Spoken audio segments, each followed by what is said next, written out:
that right by the Constitution of Kenya to complain on their behalf, and I have evidence to accompany my complaint.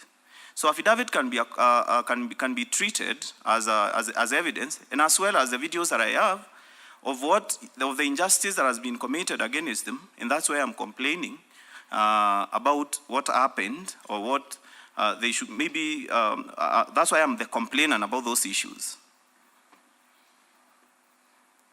Let's go straight to your allegations. Chair, on that evidence, maybe the committee can look at Article 3 and Article 258 of our Constitution. It's law, I don't need to waste your time on it.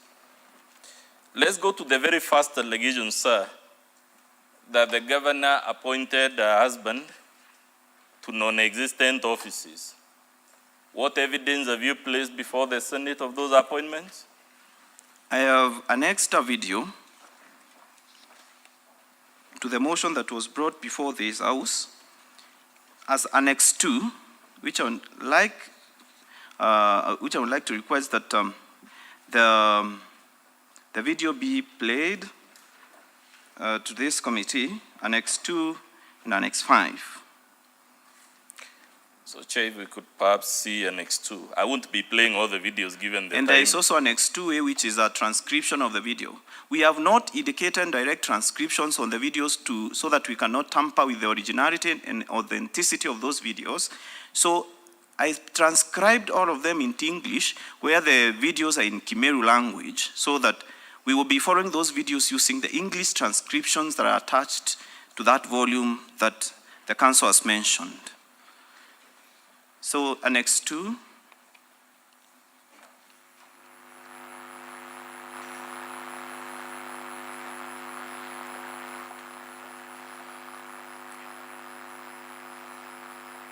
Serikali ya gavana ni mama.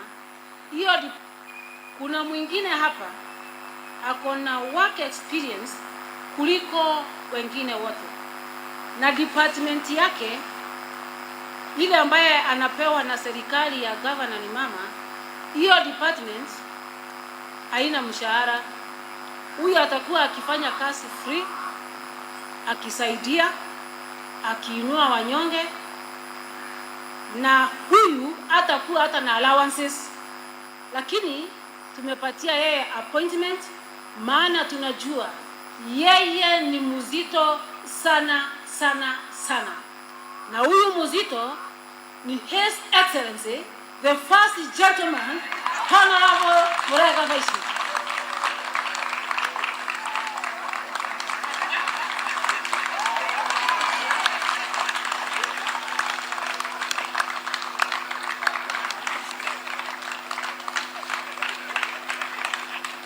Huyu mzito, asante sana. Huyu mzito kwa majina Meru Vaishu ni first gentleman of Meru County, na currently anashikilia Meru Cultural Ambassador by the Ministry of Tourism. Ameshikilia hapo, na yeye unapomwona pale ni apostle Baite Family Fellowship, kitengo kubwa sana. He is the founder of Baite Television, kitengo mzito sana. Na siku ya leo tunampatia kazi ambayo haina malipo na haina marupurupu. Atakuwa akifanya free kama kujitolea. Na tumempatia kitengo ya kwamba yeye ni patron Meru Youth Service. Hiyo ni kazi moja. Na ingine kitengo ambaye nimempatia kitengo cha maana sana, Ambassador Meru Hustlers Ambassador.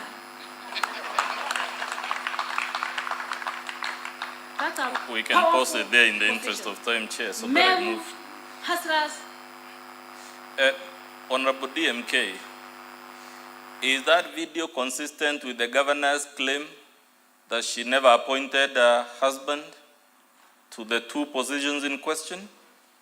No. Has the governor contested the authenticity or accuracy of that video? No. The position of patron of Meru Youth Service, is it a position that exists under the Meru Youth Service Act of 2018? Of 2018. Who would have the power to establish such a position? The power can be, the power to establish that position is constitutionally placed in the County Public Service Board. Did the County Public Service Board establish this position? No. Did the governor conduct a transparent and competitive recruitment before making this appointment? No. Would such appointments, we were told they are political, would they undermine the discharge of the functions of the statutory bodies in question? Yes, they would, because we have seen the first gentleman exercise the powers bestowed on him as the patron of Meru Youth Service that has led to other illegalities that are in this motion. The precursor to the events that happened at Egoji is his appointment to that office where he went to Egoji Boys to inspect. Then the following day went there with the governor where she committed the wrongs that we'll be looking at later. And when you appoint someone to an office with other people and with a big budget in the county budget, you cannot claim that it's just because he's not paid. You appointed him to do something. It's not just for the sake of it. And the county governor is the CEO of our county. She's not a comedian. We're supposed to take our word seriously. There, sir, in the interest of time, the issue of whether he is paid or is not paid, did the EACC address itself to that issue? Yes. The EACC in a letter that was written to the governor addressed itself to that issue. And the EACC is a body mandated to ensure that Chapter 6 of the Constitution is enforced. Chair, the EACC letter is at page 50, or rather 59 of Volume 1. If we had all the time, I would take you through what the EACC, but I'm sure the chair will read it. As a matter of fact, sir, has the husband of the governor been meddling in various affairs of the county by virtue of these two appointments? Yes, he has. Because normally what we have seen and we are likely to see, we are going to see in the videos that come, he normally starts making those bad comments. Then the governor picks up on them, especially the verification campaign. He normally starts, then she picks up and continues. The verification campaign that we have in the motion against various leaders, and he has been doing that in that capacity. Let's go to the appointment of Rufus. The governor says that Rufus' appointment did not require the approval of the county assembly. Is that correct? Reading of the law to the best of your knowledge? No, it's not correct. Is it a correct reading of the prevailing case law on this issue? No, not actually, because there are two case laws that have been pronounced by the High Court that when an officer is reappointed by a subsequent government, if you find someone in office and you reappoint them to that office, they are supposed to be subjected to the process of approval by the county assembly or the parliament afresh, as if they are being appointed for the very first time. So the governor's defense that this appointment did not require approval, is that defense valid whether as a matter of statute law or this case law? No, the defense is not valid. It's quite misleading. Chair, the case law is to be found from page 170 of Volume 1. There are two decisions, one by Justice Odunga, the other one by Justice Murima. We will invite you, given the constraints of time, to read them. And their thrust is that this defense the governor has taken is not valid in law. But have you placed any evidence of the appointment of Rufus before this Senate? Yes, I have. What evidence? We have a video that's supposed to be played here. Yes, but we won't play it, Chair, because of the time you allocated me. because I'm now at a loss. If we had all the time, we'd play all the videos. We have Annex 3. We also have a transcription of that video. We also have an annex of the governor's Facebook post defending appointment of Rufus Miriti, despite the fact that Rufus was working for the previous governor.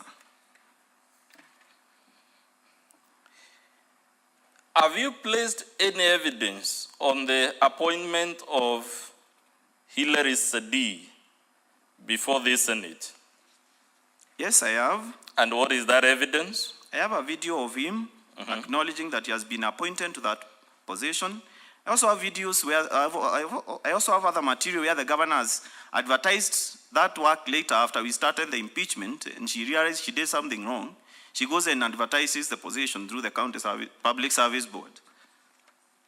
So are trying to advertise after the impeachment motion.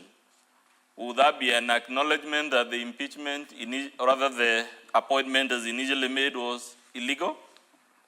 She's acknowledging that she carried a duty that was not hers, or she did not have the power, and averring that she was told by the Intergovernmental Relations Council to do that is not right, because even in those letters, they do not say that you can appoint certain offices without the due process.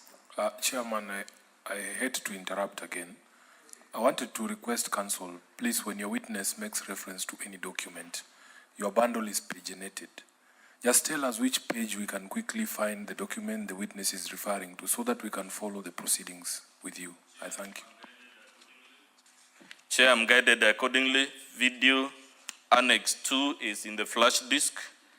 The transcript of that video is Annex 2A, which is at page 50 to 52 of Volume 1. The document from EACC is Annex 5. It is at page 59 to 61 of Volume 1. Annex 5. It is at page 59 to 61 of Volume 1. Annex 3 is the video on the appointment of Rufus.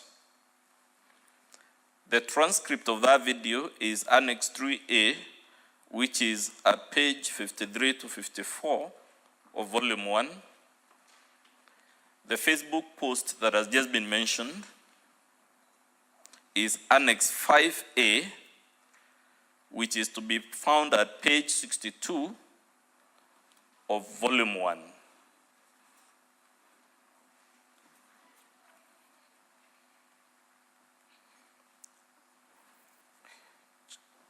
I had already referred to where you will find the two authorities, Chair, from the High Court.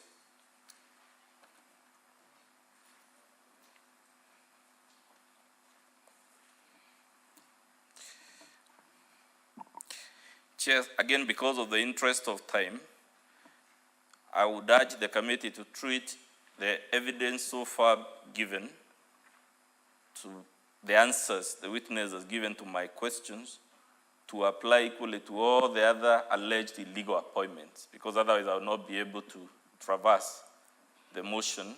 I don't know whether I have your permission to do that. Chair. Proceed, Counsel. Chair. Yes, yes.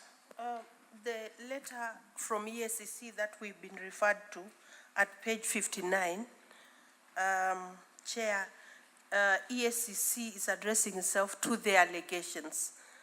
There is nothing in this letter that shows that the EACC has found the governor culpable. And Very two, good. True. Senator, just hold your horse. Okay. Let the witness flow. And now when we have time for intervention, just take note of that. You'll then raise it. Fair enough, Chair. We will show you when we get there the relevant part of the letter.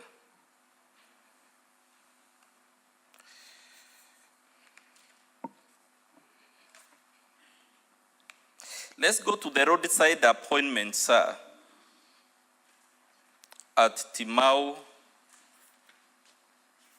Have you placed any evidence before the Senate on that roadside appointment?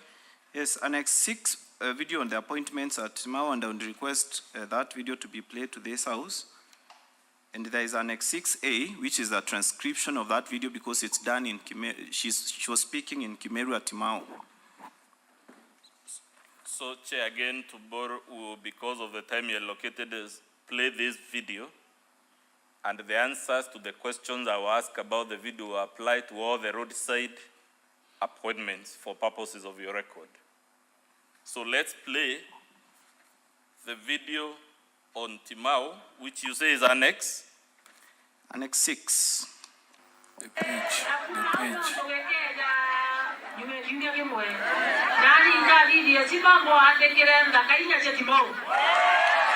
There is a transcript.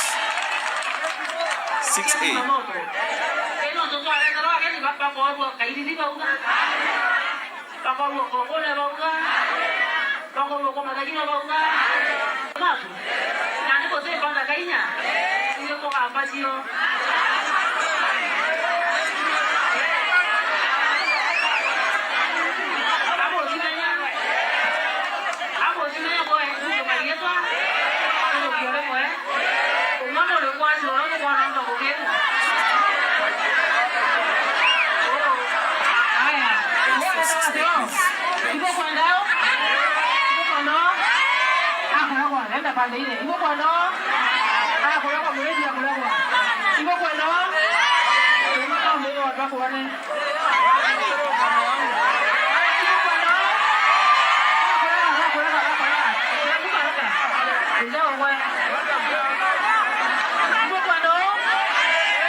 Chair, can you direct us on the transcript?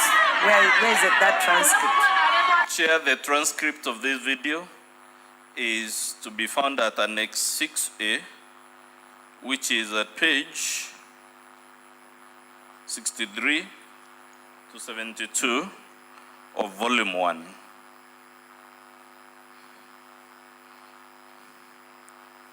We have other videos, Chair, because I'm addressing this cluster of allegations, Annex 7, and the transcript is to be found at pages 73 to 78 of Volume 1. That relates to the events at Nkobo. The events relating to the committee on the municipality is Annex 7, which is the video. The transcript is at pages 73 to 78. The video about Kianjai is Annex 8, and the transcript is 8A. So you know the structure of the motion, Chair, is if the video is named 2, the transcript is 2A. If a video is named 4, the transcript is 4A, so that it links with the numbering. I want to help you further. Yes. We do not want you to have a complaint Yes. that you are not given an opportunity to prove your case. Yes. This appears to be a very resourceful witness Yes. who could be your key witness. Yes. Is that so? That's correct, Chair. If he's your key witness, then we can borrow from the time of the other remaining 3 witnesses so that he presents his videos. Fair enough, Chair. I don't want this committee to assume. Yes. We are not going to prove the case for you. Prove your case. Much guided, Chair. Then, so that maybe we save the time, I'll request, we've just played the video on Timau. If we could kindly play the video at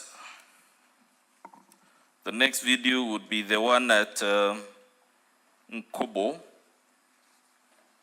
which is Annex 7. Let's play Annex 7.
Probably Councillor can read the transcript of that particular video.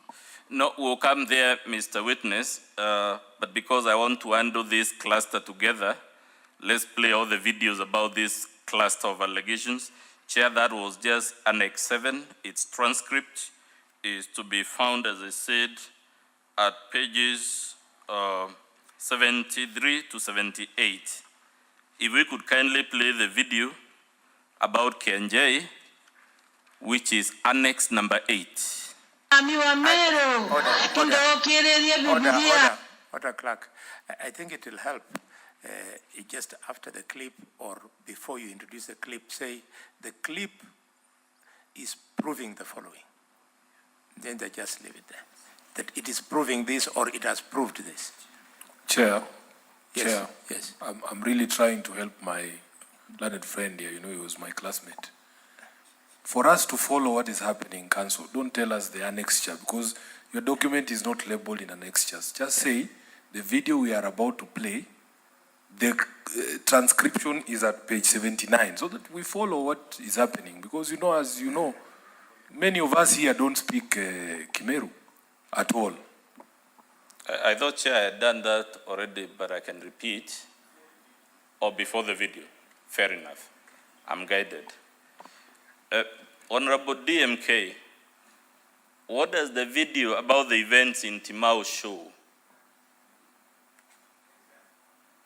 Yeah, the first video that was played was for the governor at Timau, where she is telling the public that she is introducing firefighters, and then she is going to employ local people there to be driving them and to be using them to respond to fire incidences.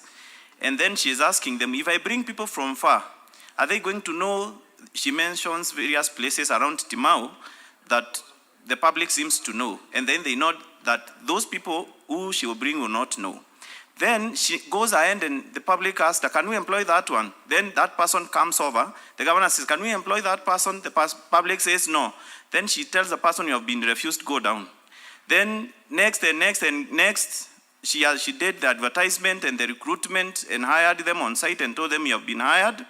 And then on the same place, on the same podium, she rejected more than I don't think from that video, she said that she wanted to employ 4 people, but it seems like it's 2 people who she has agreed with. And sometimes the public is hard saying, yes, employ that one, but she doesn't hear what they say. Then she tells the applicant for the job, you have been rejected and go down. So sometimes she's not even in sync with the public on the person the public is telling her, employ that person, which is wrong because there is no provision in law for public participation in employment, if that was it, or roadside employment. So we are talking about firefighters here. Is this a specialized job or it's a job anybody can do? It's a specialized job that requires someone to be trained either at the National Youth Service or any other body that trains firefighters.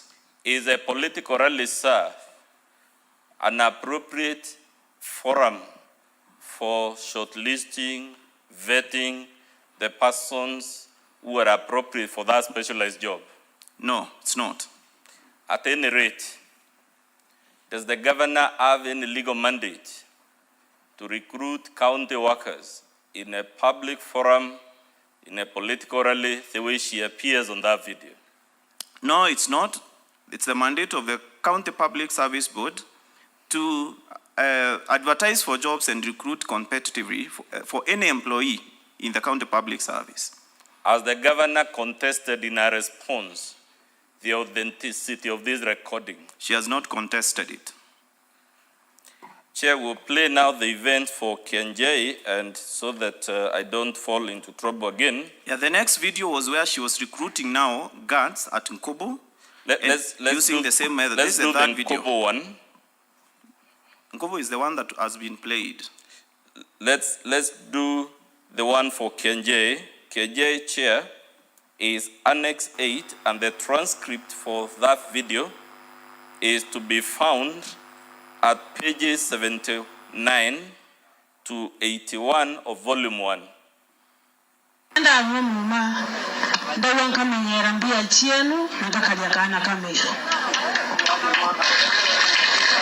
Ndawira manto ya Meru mwadhani nampeta ome ningweta nambere kuromba tutongerie Meru mtota thome njeti roe njeti ng'ambe yone ng'ambe katika jina la Yesu.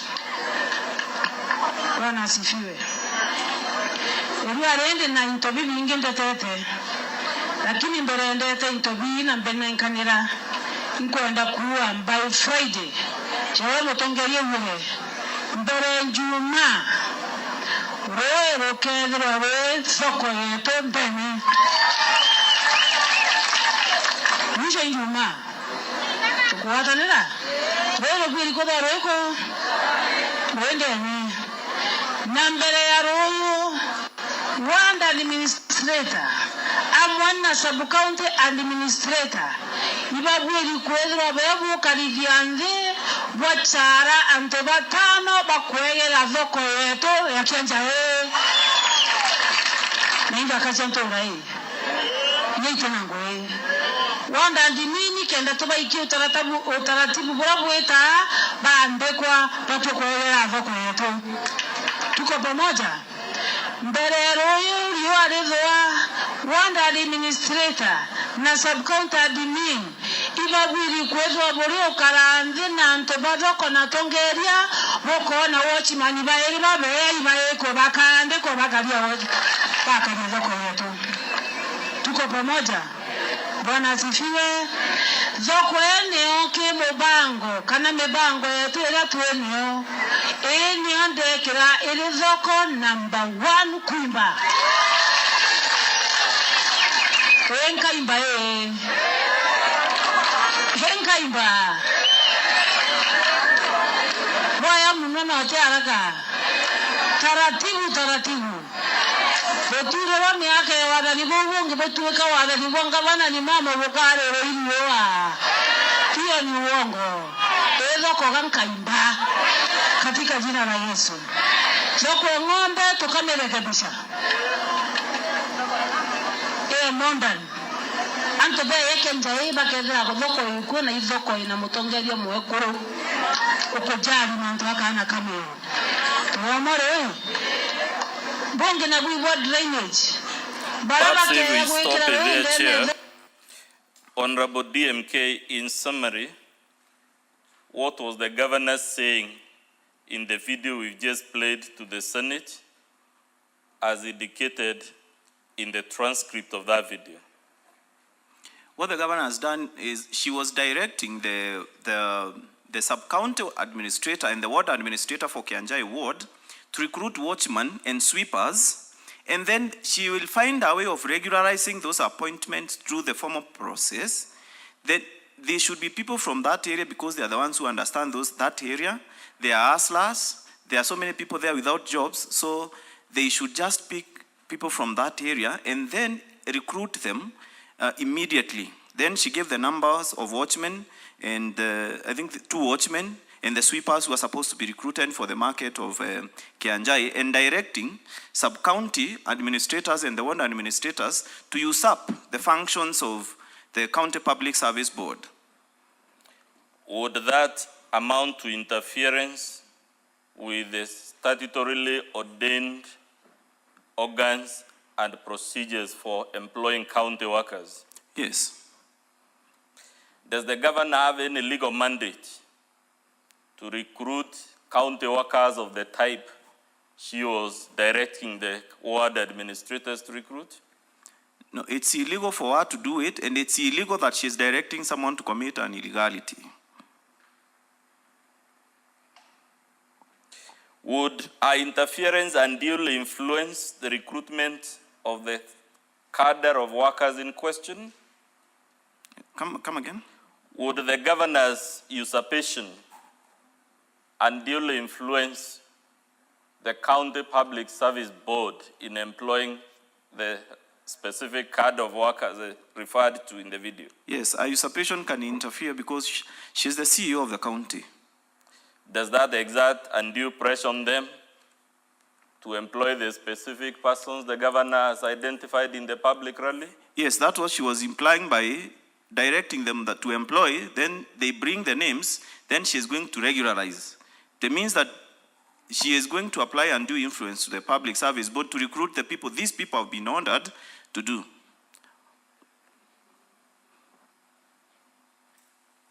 Let's go to the Committee on the Municipality Affairs.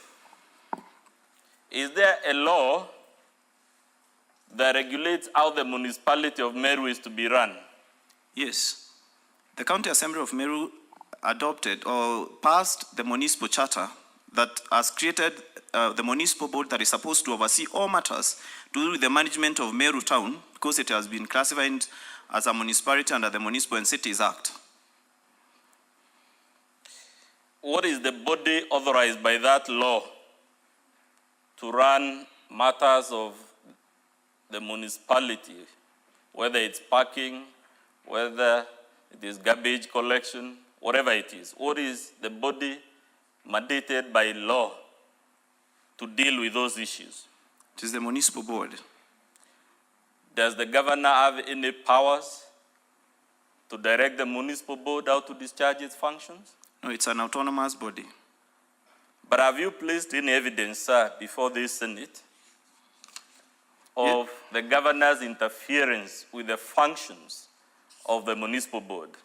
Yes, I have placed a video here that can be played of the governor interfering with the working of the Meru Municipal Board in a speech, in a meeting she had organized of the business, the Matatu sector in Meru town, annexed as Annex 9.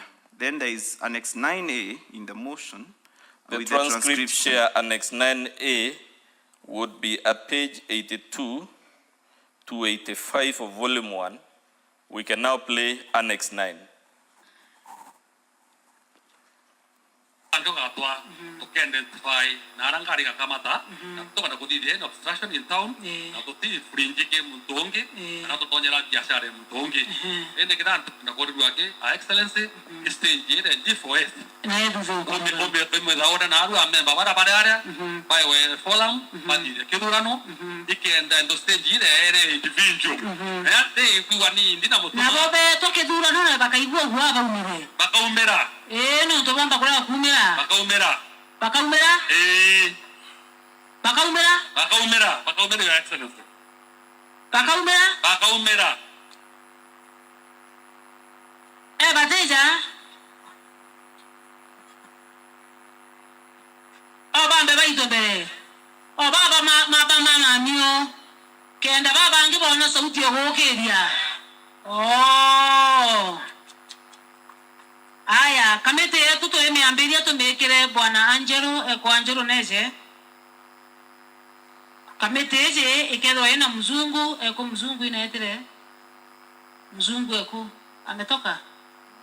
Mzungu kamete yeje tumekire mukuru Tom. Kamete yeje tumekire Endwini kiongozi. Kamete yeje bando ina mainge na Iva na Muteria. Kamete yeje tumeremia Nkondi. Kamete yeje tumeremia Mutuma Baba. Njende yatanga na kamete yeje tumeongere Frida ku Frida revenue kuka atiku kamete yanto bangana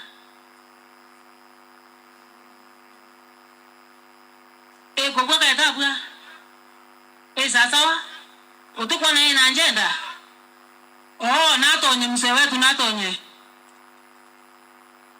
na ndene ngana wete karame mono na ndeka kamete yetu eme yangu kwamberia Jumatatu, Jumanne na Jumatano. Aramisi Pedro bakumenya anto bonde bari araba buruka. Tukuwasanira na kamete yeje tumengo hi ya kudhaura baba tekiara kwa njifo hezi kwa Muhammad wote. Batigere Igurano bi kwa vilwa bwega pilonga meri ni obishisieto. Tisa sawu bagu no kwenda achama ni okamete. Ale morome baba re ai. Angelo. Aya chama ni yote Angelo. Vice chama ni kiongozi. Tunasara ne filinda. Organizing secretary Nkondi. Maybe we pause it there again for the interest of time. Bwana DMK, please tell the Senate in summary what was happening as per this video and the transcript. Yeah, what was happening is the governor had organized a meeting for taxi operators in Meru Town at Kenoru Stadium, and they were saying the various issues that are affecting them in the conduct of their business, where they want to locate their stages, pick passengers and all that, and all those issues that pertain to the organization of the transport sector, especially for the small cars in Meru Town.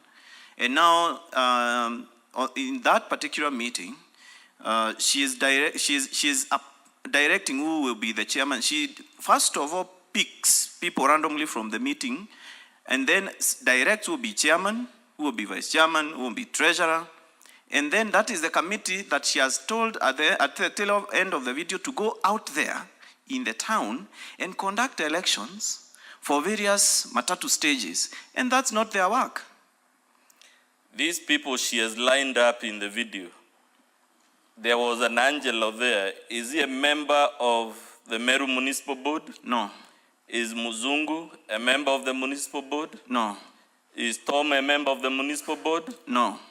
Indeed, is any of the members of that committee she has lined up a member of the Municipal Board? No. Would this interference undermine the statutory discharge of the functions of the Municipal Board? Yes, it will. Because we have a board that is in office, that is even drawing allowances from the county, and they are doing nothing because the governor has sorted to creating her own board or a committee to run the affairs of Meru Town when there is another board in office, which is likely also to create more conflicts that she is trying to solve. So we have a governor here directing ward administrators, usurping the functions of the County Public Service Board and now the Municipal Board. Does the law of this country allow the governor to set up parallel structures for running the county outside those known to the law?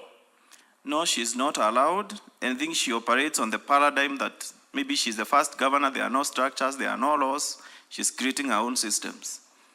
Let's go to the second cluster of allegations, which is the campaigns against other leaders.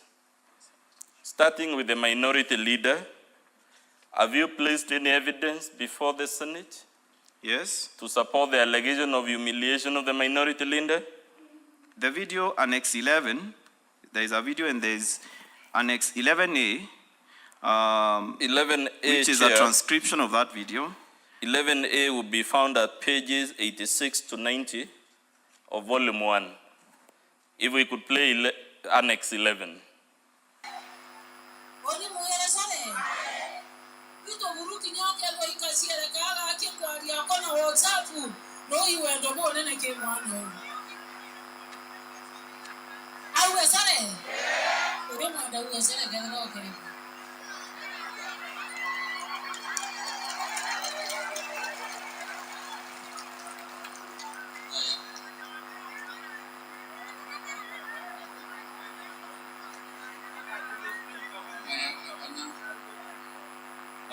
No, kila speaker iko karitie. Kwa kila speaker. Bwana Yesu asifiwe. Kama kwa yombe, lakini utaona chokera kwa. Ndio utichokera. Amurungu aregoro. Amurungu na kutikira kwa. Ndio ile kama naria. Tuwe nje au machombe. Iwe kobote kwa maua. Nawe bora kote kwa umake yombe. Tegera nene. Asiakata kabotano bale na evidence yote huwa ibweko. Deda botikira. Alwarenga bana ndoto icho ndawaria. Waita. Aita. Not to number 1. Tegera. Tegera ni boire. No, ogera kawazore. Ogera kawazore. Eto katete bunge niende, katete bunge. So, Honorable DMK, in summary, what transpired at this forum as per the video? Yeah, the governor had visited Meru Kanga, which is a small place in a Kithe ward where the minority leader of the county assembly comes from. And then the governor calls him up and tells him in front of she first of all incites the public by asking, should he come and apologize to me? Like she was lording over him. Come and apologize. Then she somehow, the public was saying no initially, but then she continued talking and asking the public, should he come and apologize to me? Then the minority leader is called up. Then she tells the minority leader, come and apologize to me. Then she gives him the mic. And the minority leader says, I'm not going to apologize for things I don't know about. Why you're telling me to apologize before you? Then the governor is prodding him. And the minority leader says, most of the allegations the governor has labeled against MCAC are not true. Then the governor intervenes and asks him, can you tell this public which ones are not true? And then she goes on and tells him, just say sorry to me, don't worry, I'll protect you against the speaker. And then she doesn't also tell him what she is protecting against the speaker of the assembly for, and what dangers he was facing against the speaker that she was seeking. Then the minority leader says, I cannot apologize for things that I don't know I'm apologizing about. Then she goes and grabs the mic from him and tells him to sit down. Then she continued with her speech of putting him in his place. Has the governor contested the accuracy of that recording in the video? She has not contested it. In her response, has she contested the accuracy of the transcript of that video? She has not. In her response, has she disclosed the offense supposedly committed by the minority leader that warranted the demand for a public apology? No, she is not disclosing what he had done to apologize to her publicly. Does our law permit governors to parade other leaders and demand public apologies from them for non-disclosed wrongs? The Constitution and the existing laws do not permit it. They do not permit humiliation. Actually, the Constitution demands that you treat other people, not just leaders. This is a people's representative.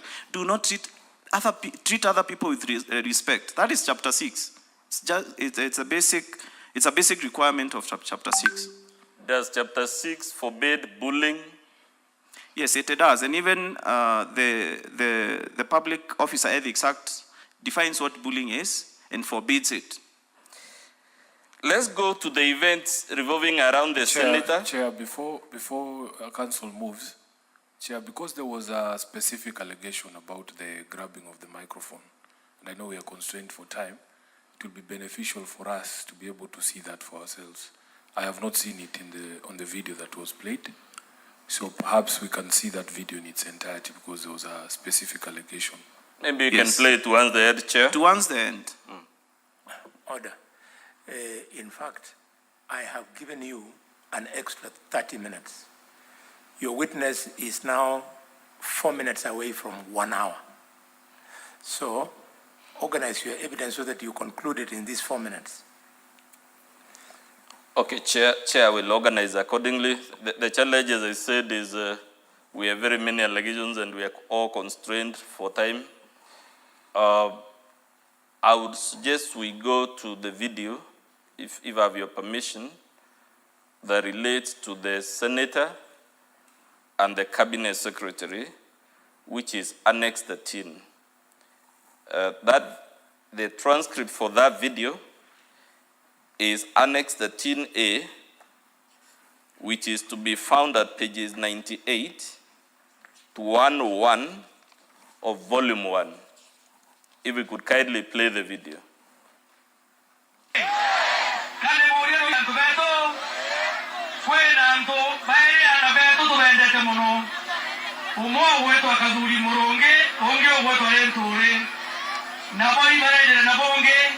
Meru Kawira Mwangaza kenda bamwetekeria ukuma kero tesaidia Ruto Kawira Mwangaza abagaire thirikari nusu.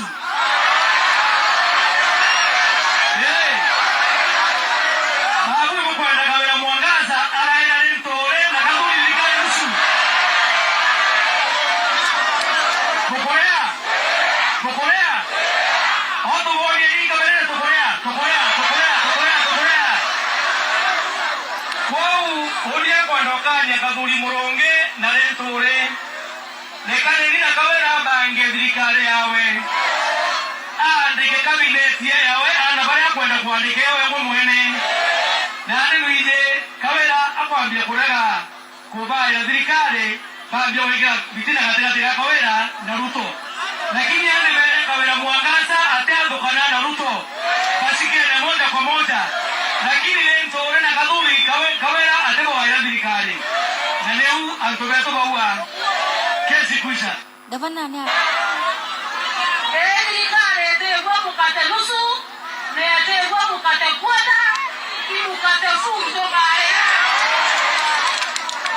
otamu dozike jambo ila kwa toromera kwa Mungu na watu wakula kwa hivyo ngekula kweli kwa hivyo kuitera bwana uaminifu. So in summary, Honorable DMK, according to this video, first of all, has the governor challenged the accuracy of the recording in the video? No, she has not. In her response, has she challenged the transcription of that video? She has not. But in summary, who are the people speaking in that video? It's the husband who first of all opens by vilifying the Senator for Meru County, Honorable Kawira Mwangaza, and the CS for Agriculture by saying that they are demanding that they share government between the three of them. Then the governor comes in and picks it up and says that the senator and the CS are demanding that a share of my government, and I don't want to share anything. I will not give them mkate quarter, I will not give them mkate nusu, I will have the whole bread, and I'm not going to share any power with them. And then he says they are using that leverage to block her from accessing the president. And then she goes on to say that she will stay with the president whether the two of them like it or not. Now, as Kawira placed, or rather, sorry, Chair, my apologies, as the Honorable Governor placed any material before the Senate to justify these accusations she makes against the Cabinet Secretary and against the Senator for Meru? She has not placed any material to back up her claims of their demands. As a matter of fact, has she placed any material from the videos we've played so far justifying the claims she was making against the other leaders? She has not justified any claims she has been making, and the verification campaign she has been carrying carrying on against other leaders. Let's go to the MP Tigania East. Chair, the video for Tigania East to be Annex 14. The transcript is Annex 14A, which is set out in pages 102 to 107 of Volume 1. If we could play Annex 14. Niseme nisiseme, mporo wa bore SMS ile atumete na kampuni ile aretete thirikari ne account monkada iji aretete kampuni siawe kampuni mwe kampuni 12 ndene account ya Meru ofisine Kawira Mwangaza na kampuni sionde mporo ishia kuwechibati kweja wangu weshia kukuria barabara Meru nikenda bere ano Kawira Mwangaza ibo kwenda huu tudhanie Kawira Mwangaza dhanie mporo contract sa county yote nikenda bawatanira na ndebo igwake tumage kulingwa na venera rara Meru au ni onyongwe ruma au ni onyongoe bwaja dhatu dai tukwaria Kawira Mwangaza otonya obisine ntukwembere mpuru wa bori na kethenda aliorongonete kotini akara liontubu ejire na barua ya pending bill ya milioni nkoroki ya 10 akiwa Kawira Mwangaza ndabatere kurea TV ya mpuro milioni nkoroki ya 10 ate thirikari county enera ndure nkoroki ya milioni 10 ya mpuro ipo kwa watabu dai barua ya ofisi ya Kawira Mwangaza ile mpuro ajire neo akiuga TV ewe neritrete thirikari county ngugene ne muno abati kurewa nkoroki ya milioni 10 Kawira Mwangaza auga ate amba kurea mbesa iu no monga siambe itegerwe ichunguzwe imenyekane ingugere kose itete kumenyekethera milioni 10 ibati kurewa TV mporo kana milioni 10 ibati kweje ikathomithia kana gatigania niseme nisiseme itoboe nisitoboe. So in summary, sir, and we're really constrained for time, in summary, what was transpiring as per that video? So the governor and the spouse were in a meeting in Tigania East, and then they went on a verification campaign against the local MP Mporo Waburi, claiming that the reason why there is a disagreement between the governor and the MP for Tigania East is that the MP has brought 14 companies so that the governor can award all of them county tenders. And then the spouse claimed that Mporo has brought a pending bill of 10 million that is supposed to be paid to Mporo's TV called Meru TV, and he cannot substantiate where these pending bills are emanating from. And then he is asking the public, should we give tenders, all county tenders, to 14 companies owned by Mporo Waburi, and then we deny the children of Tigania bursaries for school, bursaries for their kids, and the public of course knows no. And then when the governor rose to speak, she did not deny, she in fact picked up from there, she did not deny these allegations from the spouse. And it also goes on to explain why the spouse is at the middle, through these appointments that she has given him, in the middle of the county, affairs. Now, as Honorable Kawira Mwangaza, in her response, challenged the authenticity of the video we played? She has not. Has she challenged the accuracy of the transcript of that video? She has not. In her response, has she attached the SMSs she claims Honorable Mporo has sent him making these demands of 10 million? No, there are no SMSs that have been sent where the husband is alleging that Mporo had sent the wife, who is the governor, SMSs claiming to be paid money. So he did not acquire those SMSs from the governor so that he brings them to this house. The letter she claims Honorable Mporo sent her demanding the money, has she attached that letter to her response? She has not. Chair, I pray now we go to the Catholic Church. That would be Annex 15, which is the video. The transcript of that video is Annex 15A, which is to be found in pages 108 to 114 of Volume 1.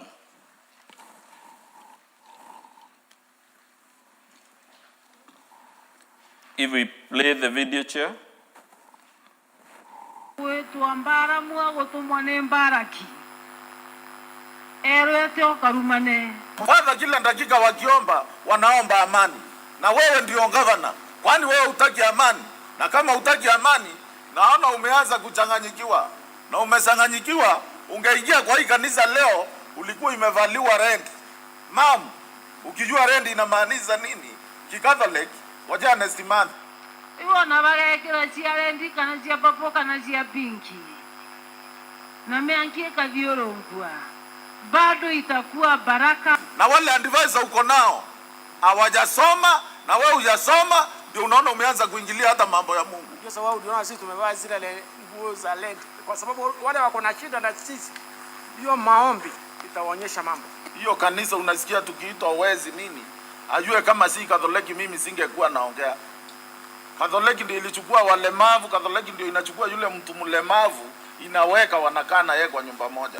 Adumia birebi kurukite nyuma ya battery bakansa ya Katholiki batongetwe ni battery Lawrence Micheni. Kurita misa na nguo intune nyuma ya bokurwa n'ingabana Kawira ne bayete mundajura juri na ikarobia MYS. Kawira agichokia migambo iji. Bagwatia meanki. Ndeuga nani ne untune mbije maandiko. Muntu kalita morogio gwetu ambara mua gotumwa ne mbaraki. Erete okarumane. Agererie gotumura kanywa kirumie ka kitharimo. Iwo na bagekera cia rendi kana cia papo kana cia pinki. Na meankie kathiorongwa. Bado itakuwa baraka kwa wenye haki. Chair, I would want us to play this video with another one on the Catholic Church so that I take the questions together, which is Annex 21.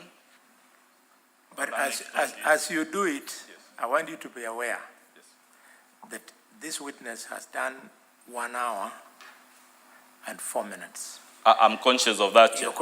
The remaining time is for all the other witnesses. You're conscious? Fair enough, Chair. Very good. Nonto mwathani oro morongo bathari menonto netuije ne batethagia Meru County na nthi ingi mwanya bakareta masibitari bakareta kinya masukuru riu mbeca ici cigwetwo milioni 6 na number 1 ni kidogo kirogo mwathani baringithie batucokerie nonto uri ngai ipo agato bathari ma Mungu wetu na indene rietu la Yesu Kristo mwathani twaromba na gucokia ngai.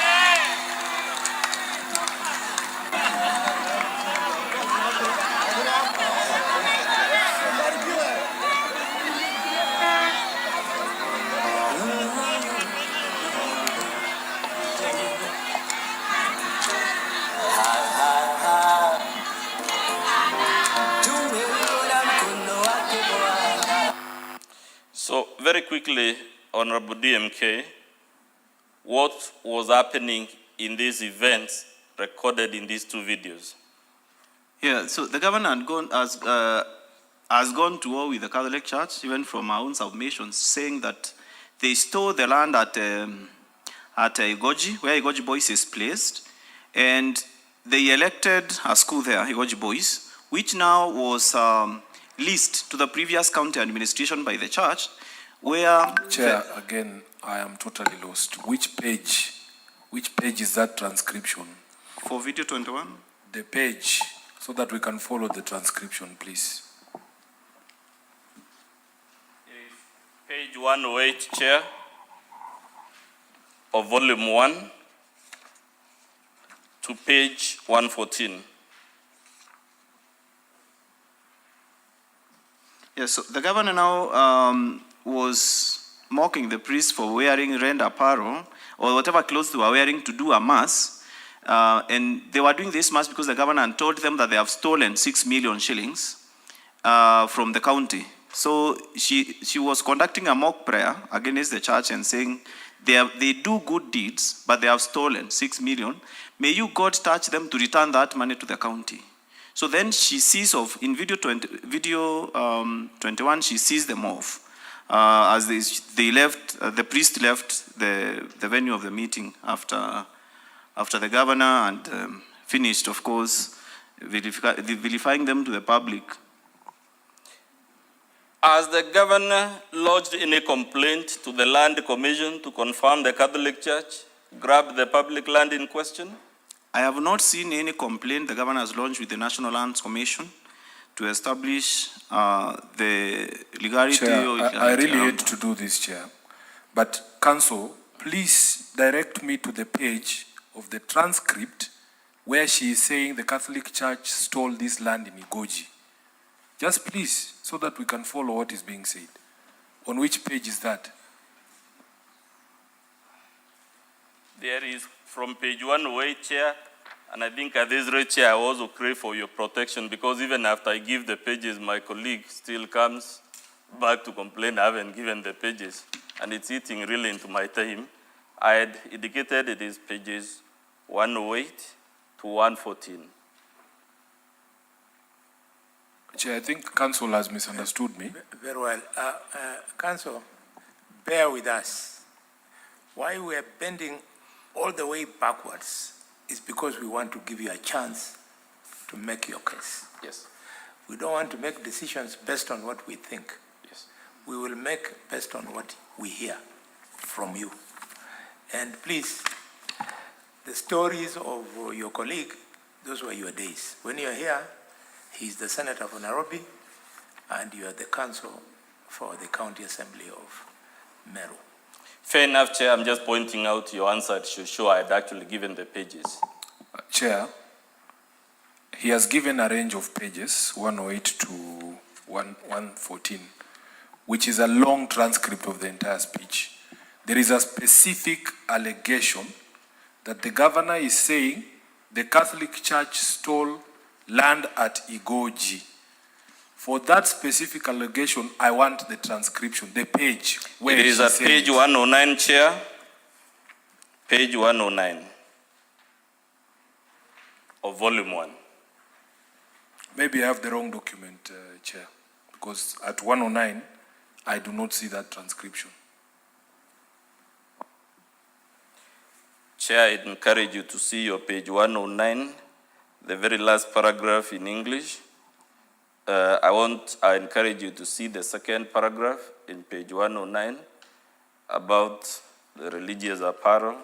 And like I say, the transcript is for the entire video. If I had the time, if we weren't working with these crazy timelines, I have no difficulty. I will take all the time to take you through every comma and full stop. But I'm also conscious of your reminders that the time taken extra by this witness will be deducted from my other witnesses. Yes, I understand your difficulty. What the senator is looking for is precision. The statement here is saying, because the land does not belong to my sons, it is not my land or my home. I am protecting wealth for Igoji children and the people of Meru. She has said that. But where she now says that the Catholic has stolen is missing in this. I'm sure I can get it if I need to, like I said, Chair, it's all in the record. Very good. So let me help you. Yes. Members, let's bear with him. He's trying to beat time. As you know, we are not going to believe everything that the witness is saying by way of translation. We will have a Meru expert who will also agree with you in this translation. It's not ending here. So during report writing, we will be able to verify what you're saying. Much obliged, You Chair. proceed, yeah. So, Honorable DMK, in the response, has the governor challenged the accuracy of the two videos? No, she has not. Has she challenged the translation and transcript of those videos? No, she has not. Has she complained to the EACC about any land grabbing from the Catholic Church? No, she has not. Let's assume for a minute that the governor was right, that the Catholic Church had indeed grabbed the land.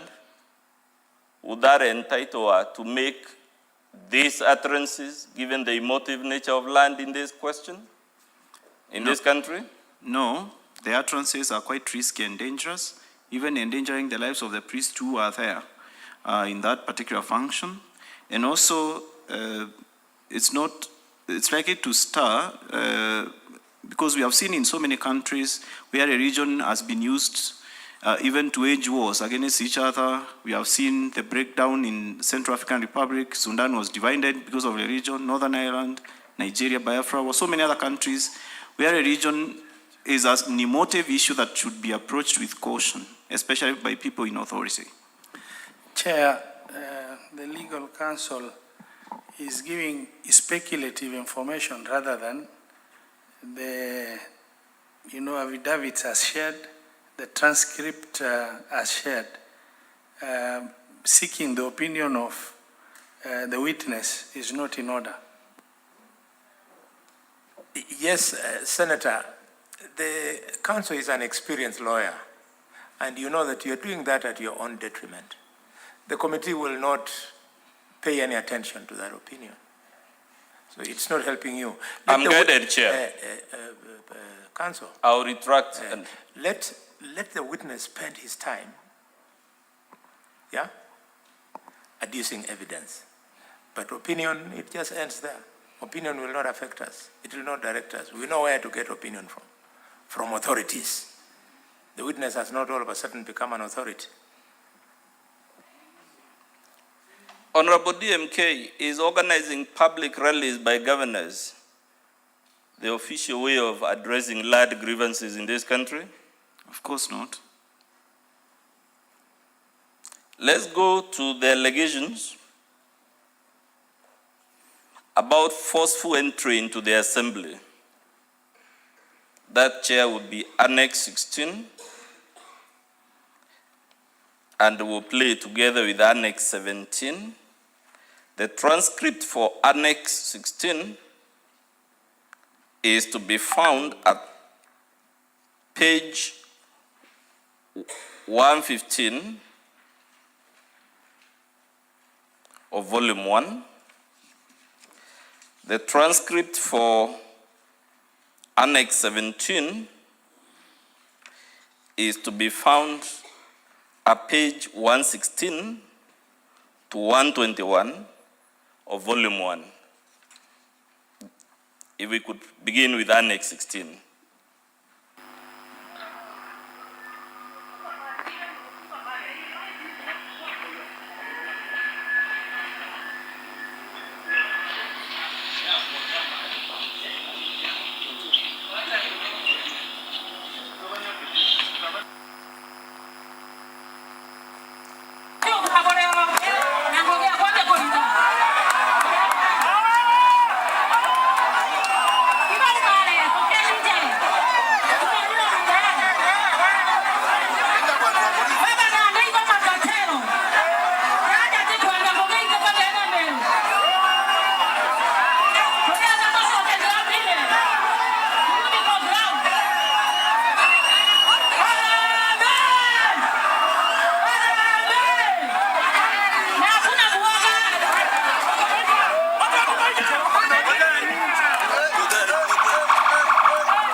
Let's play 17 so that we'll take the questions together.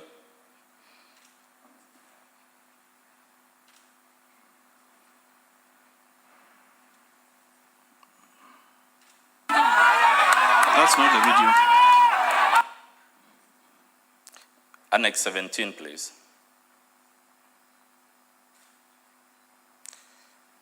That one. is still with the County Assembly of Meru. Unfortunately, hawakungoja. They barred me from entering the assembly, which I did by force or by God's grace. And then immediately after kuanza kuongea wakatoka nje. Na walipotoka nje wakaimba mapambano. So in summary, what is transpiring here, sir? Yes, it's at the County Assembly of Meru where there was a Gazette sitting. The governor was supposed to come and give her address. And when she came to the assembly, I think the day before, there was a communication to her that according to the way the environment is, she should avoid coming to the assembly at that particular point. But she came by force, like she acknowledged, and forced her way into the assembly. Then the members never walked out on her. They never listened to her during that day. And she acknowledged herself that she came in by force. She came with a crowd. And that crowd is the one now that started throwing stones immediately she left the assembly. After the members had left, she walked out because she was left alone with the speaker in the assembly. Then she walked out. The crowd had gathered at the gate. That's where she's speaking from. And after that, the crowd now, after all the speech she made, telling them that these MCAs are cartels, thieves, that's when now the stone throwing started happening towards the assembly. Are governors allowed to go to make their maiden speech accompanied by crowds to the assembly? No. Are governors allowed to have their crowns force their way through the precincts of the assembly? No. Has she placed any material before the Senate to show that MCAs were members of a cartel, as she says on the video? No.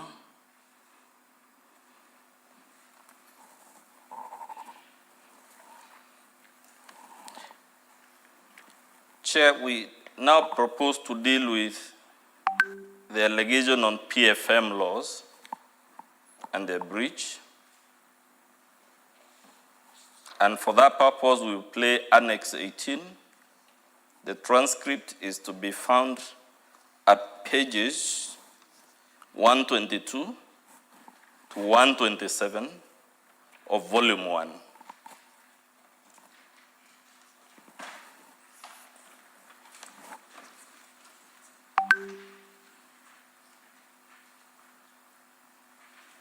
Further evidence of that allegation, Chair, is to be found in page 128 of Volume 1.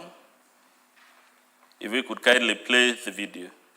Ili kuambiria kurekerwo thai bakana nja ciao tukweja na wiva kire aje pau imbangite kuitanira ngugi na professionals.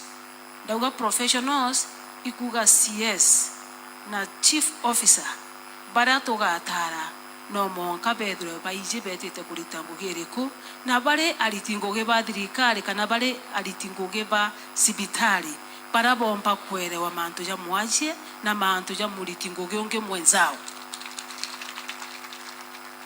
Kwa ukire atongeria baere bara bakeja kisiasa. That is CC and chief officer. Lazima wawe madaktari. Itoko need welfare kana wellness ya litingoge betu basibitari to na wellness center. Kenda baba baguita ngoge goko. Bo kurukira a lot of stigma.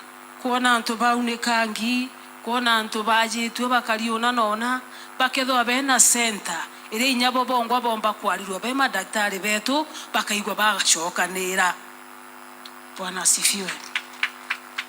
Wao daktari waome, maana wewe ndio chief officer wetu hapa na Mungu atakuinua, utabarikiwa na utapitishwa na assembly yetu. Naomba tuwe na wellness center ya wafanyikazi wetu. And that should be done very fast. Ndio wale ambao wanapitia mambo magumu tuomba gutetheria ritibeto bangoge patika umie riraba kuona aje betu. Untubombera bravo tumete sibitari cietu ciethwa itena ndawa kwina mbeca ici bure aga na aje nyingi wetare ukagitithwa mbeca iri kuthuranwa na mbeca iu cijuka gwige kirwa kire account nene kana bakayukia ba surrender kaire back to the county government igeta na ndi bakeja gucoka irwa kaire kana bakeja kuthithaia na ndi budget kenda batetherua na kuma narua mbeca iria cikurogotwa ndene cibitari itebwiri gwita ge county government kaire ibwiri gukara within this level 5 or level 6 poka ibanga buingwa na ndawa cienu na ndawa na otethio wa cibitari kenda cibitari yomba gukura gutesaga kana parastato yomba kwethwa ekele meta mbeca ciao to another body itobwiri kwethwa twena utaratibu bobwega kethira tugakuria cibitari cietu. So bodi yetu na hata pia viongozi wa hospitali, naomba pesa zenu ziwe ni zenu. Kama tutaongezea tukiwa county government tuongezee, lakini zenu ni zenu. Tukugwatanira buu kwa ukiriria already be national tuibombete kuudhurania. Hawa ni waaminifu na ni watu wazuri, wamesanya average ya 30 million. Naomba kama milioni 20 itumiwe kuprocure madawa, watu wakifika the day after tomorrow pedre kuena dawa. In short, what is transpiring in this video, sir? Yeah, the governor was giving waivers to patients at the Meru Level 5 hospital, and she was also directing the management of the Meru Level 5 hospital not to cease remitting the monies that they collect from the hospital to the county revenue fund and start spending it at source to procure medicines. Does the Meru Level 5 have an independent management body? Yes, they have an independent management body headed by the CEO. Does the governor have any power under the law establishing the Meru Level 5 hospital to give the waivers she was giving? No, the power is given by law to the CEC in charge of health and finance.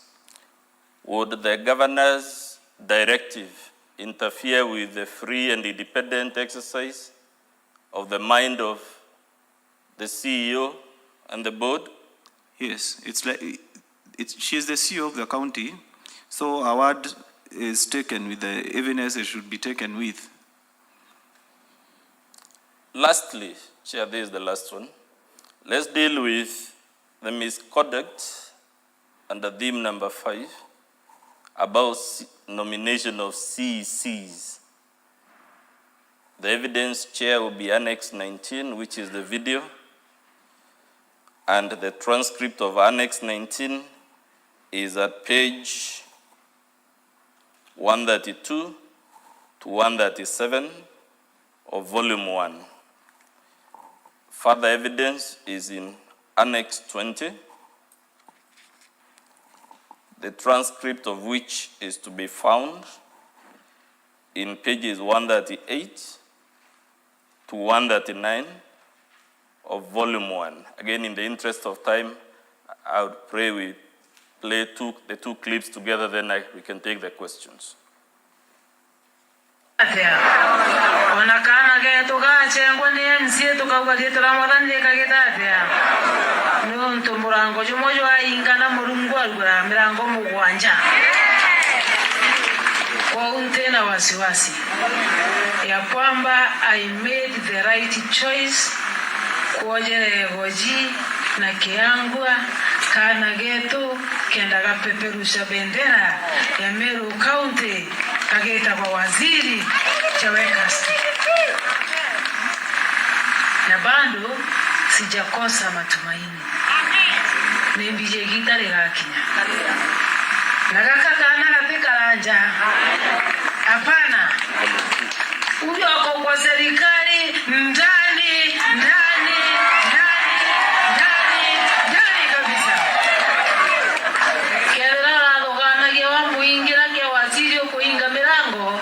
Serikali ya mama ni kubwa sana. Akakarandene na kwanza nkamuleta ile ubwekeza na gari aja wala luganagia ni ukumenya muno. Bwana asifiwe.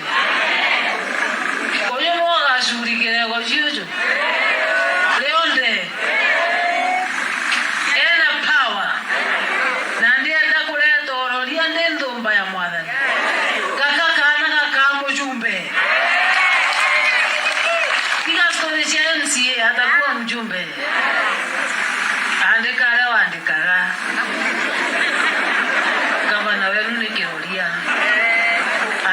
wa mjumbe na agikarakara tiga murango jwa ingana jo waziri wa county aka waziri wa national government. Bwana asifiwe. Ukana buteka make ndaugite gojiri tano na wakuririkana Kawira kandi Diego jiganto kega lakini ngoma ni murongo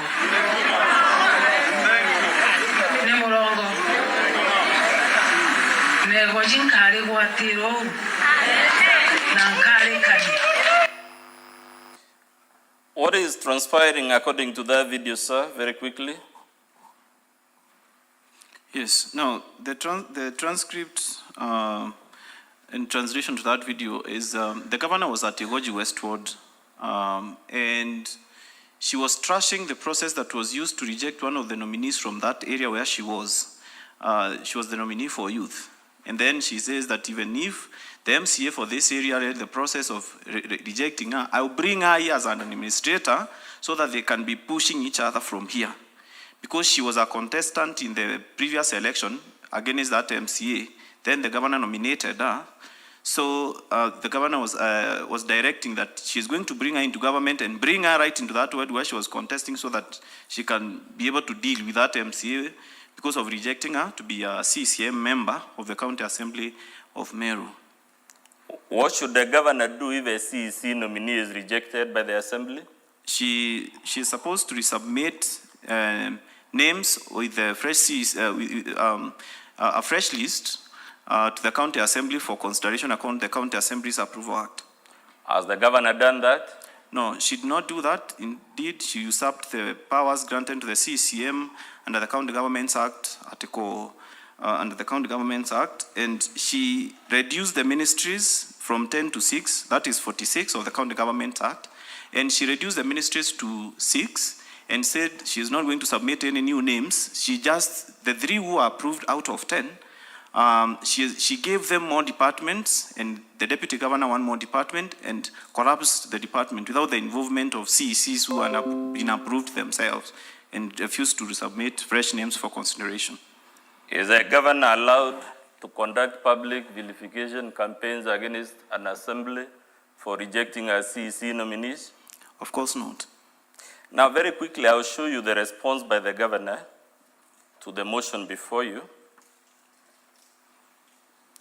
To the best of your knowledge, was the governor given the opportunity to defend herself before the assembly? Yes, the assembly gave her a notice. I also gave her a notice according to the directions that were issued by the court, because I brought the first motion and it was quashed by the courts. Then later on I brought this motion that is before this house, and then we gave her a notice to appear either by herself or her legal representatives, and she refused to do that. Chair, that invitation is to be found at page 49 of volume 3, page 49 of volume 3 of the Assembly's documents. So these documents she is now placed before the Senate. Did the Assembly have the benefit of considering them now that she never responded to the motion? No, the members of the Assembly did not have the benefit of looking at the various defenses she has put forth for the charges placed before the Assembly. Let's go to page 2 of our volume 2. Share the volume 2 of the governor's response.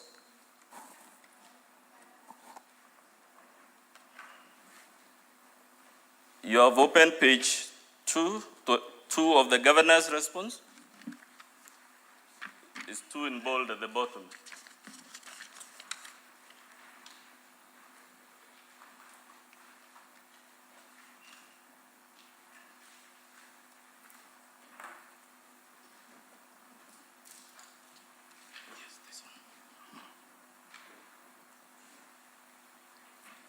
That document, sir, is dated 22nd of October, right?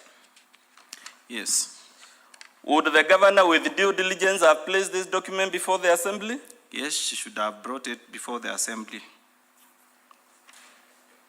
Let's go to the document by Honorable Simon Kiambi at page 9 of the governor's response. Honorable Kiambi says MCAs were coerced and unduly influenced, paragraph 4 of that affidavit. Has he disclosed who coerced them? No, he has not. He talks of violence, harassment, and other things. Has he disclosed who was harassing them? He has not disclosed, neither has he said that he reported to the police about this violence, physical violence that he said was meted on him. He says MCAs feared being denied privileges at paragraph 8. Has he identified the privileges in question and who was threatening to withdraw them? No, he said that the privileges granted by their parties is the deputy majority party whip, and that has not been denied or taken away by the party from him. Let's go to page 12. There is a transcript of a video.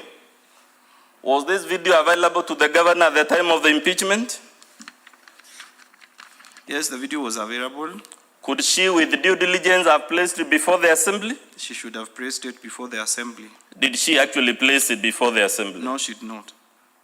What about the video alluded to at page 24, the transcript? Was it available to the governor at the time of the impeachment? Yes, by the date, this should have been adduced at the assembly. Did she adduce it before the assembly? No. Let's go to page 27 of our response, in which she invites us to conclude is because she's a woman.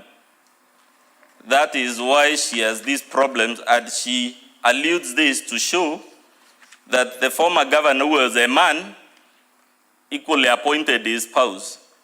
Does that document refer to a decision by the former governor? No, this is a decision of the County Executive Committee dated 22nd March 2018.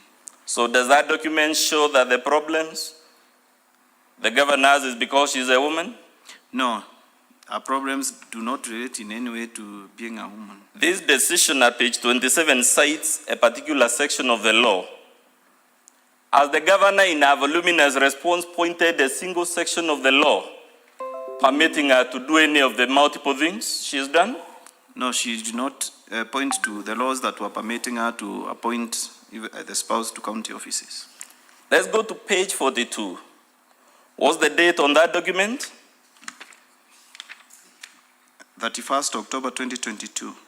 Was this document available as at the time of the impeachment? Yes, it was available and it was not adduced at the county assembly. Let's go to the one at page 45. Was this document available to the governor at the time of the impeachment? Yes.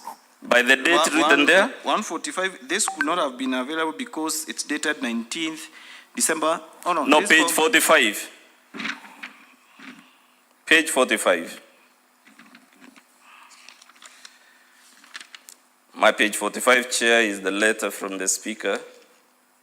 I hope we're on the same page. Yes, this is dated 1st November 2022. Was it available to the governor? To the governor, and she should have adduced it at the county assembly hearings. But the last paragraph of that letter tells the governor to do something. What does it tell her? It is asking her that she had got a consultative meeting of Meru leaders, and the speaker replied by telling her to consider postponing the scheduled meeting to another date because the members were not available at that particular date. To the best of your knowledge, has the governor ever fixed another date? She never fixed another date. Is it therefore open to her to say it is the MCAs refusing to hear her or to hold consultative meetings? No, she should have fixed another meeting by consulting with the speaker to see the schedules when there are sittings or when there are likely training schedules for the MCAs. That's what she should have done. Let's go to the document at page 51. What is the date of that document? The date of this document is 23rd November 2022. Was it available to the governor at the time of the impeachment? Yes, it was available and it was not adduced to the county assembly. Who has authored this document? This has been authored by CPS, yes, Virginia Kawira, Acting Secretary stroke CEO, the County Public Service Board. Has this person ever been vetted by the Assembly as required by law? No, the name has appeared the first time here in the replying affidavit. We don't know when she was appointed, and the name was never submitted. Has this person sworn an affidavit before this Senate? No, she has not. Has she sworn a witness statement before this Senate? She has not. Let's go to the document at page 52. What is the date on that document? This is dated 19th December 2022. Is this before or after the impeachment? It's after 14th December when the Assembly approved the impeachment motion. So is this a document made before or after the event? This was made as an afterthought after the event. That's when it was written. Let's go to the document at page 53. What is the date on it? This is 22nd November 2022. Was it available to the governor at the time of the impeachment? Yes, this was available. Was it placed before the Assembly? It was not placed before the Assembly. Who has signed it? It has been assigned by Angelo K. Gitonga, the Acting Chief Officer, Legal Affairs, Public Service Management and Administration.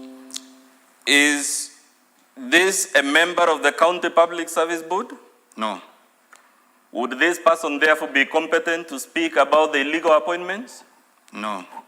Has this person, after all, sworn any evidence by way of affidavit or witness statement before the Senate? No. Let's go to the document at page 54. What is the date on that document? The Tuesday, 22nd November 2022. Was this document available to the governor at the time of the impeachment? Yes, it was. Was it placed before the Assembly? No. Let's go to the document at page 64. When is this document sworn? The 17th day of December 2022. Is that before or after the impeachment? After the impeachment. Is it a document made after the event? Yes. Or before the event? After the event. Could this document with due diligence have been made earlier and placed before the Assembly? Yes, they could have sworn the affidavit when they were called upon to produce their evidence, the replying evidence at the Assembly, and they did not. Chair, that answer applies to all the documents up to page, so that I don't take more of your time than is necessary, to 67. Let's go to page 67 of the governor's response. What is the date? It's dated 22nd November 2022. 22nd November 2022. Was this document available before, or rather at the time of the impeachment? Yes, the document was available. It was not adduced at the County Assembly. Let's look at the bottom. Chair, my interest here is directors, because the illegal appointments were appointed at the directorate levels. At page 67, at towards the bottom, item 3, what is the number of years of experience required to be appointed Director of Protocol and Events? 5 years. At page 69, at the B, Roman 1, what is the relevant experience required for persons to be appointed at that directorship? A bachelor's degree from a recognized university. Yes. Specialized discipline. Let's read B, Roman 1 at page 69. 69, item B, Roman 1. Roman 1 is 69. Page 69, Roman 1 and Requirements for appointment. Yes, requirement for appointment. Served in a comparable and relevant position for a minimum period of 5 years. At page 70 for the Directorate of External Affairs, towards the bottom, B, Roman 1, what is the experience required? Served in a comparable and relevant position for a minimum period of 5 years. At page 71, again towards the bottom, B, Roman 1, how many years?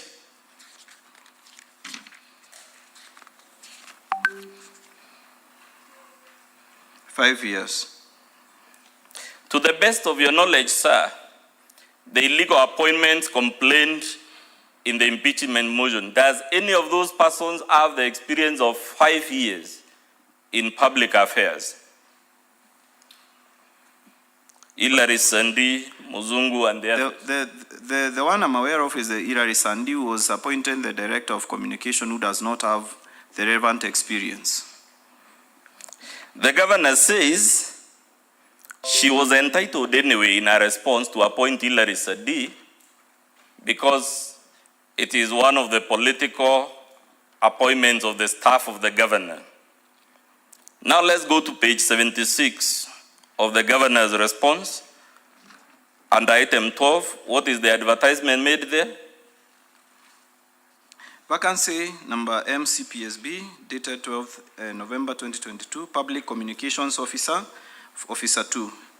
Is that the job Hilary Sadi occupies? Communications Officer 3, yes. Would the governor or the county public service board be advertising this position if it were true that she was entitled to appoint Hilary Sadi just like she's entitled to appoint her chief of staff? So I think Hilary was appointed the Director of Communication. So these people would be reporting to him. So he was not qualified, and I don't think they have advertised his position even though. Was impeachment already in the looming when these advertisements were made? Yeah, the appointment had been made, and the advertisement was done before the motion. Let's go to page 79. The governor claims that this letter from the Intergovernmental Relations Technical Committee as an advisory on the basis of which she appointed Hilary Sadi.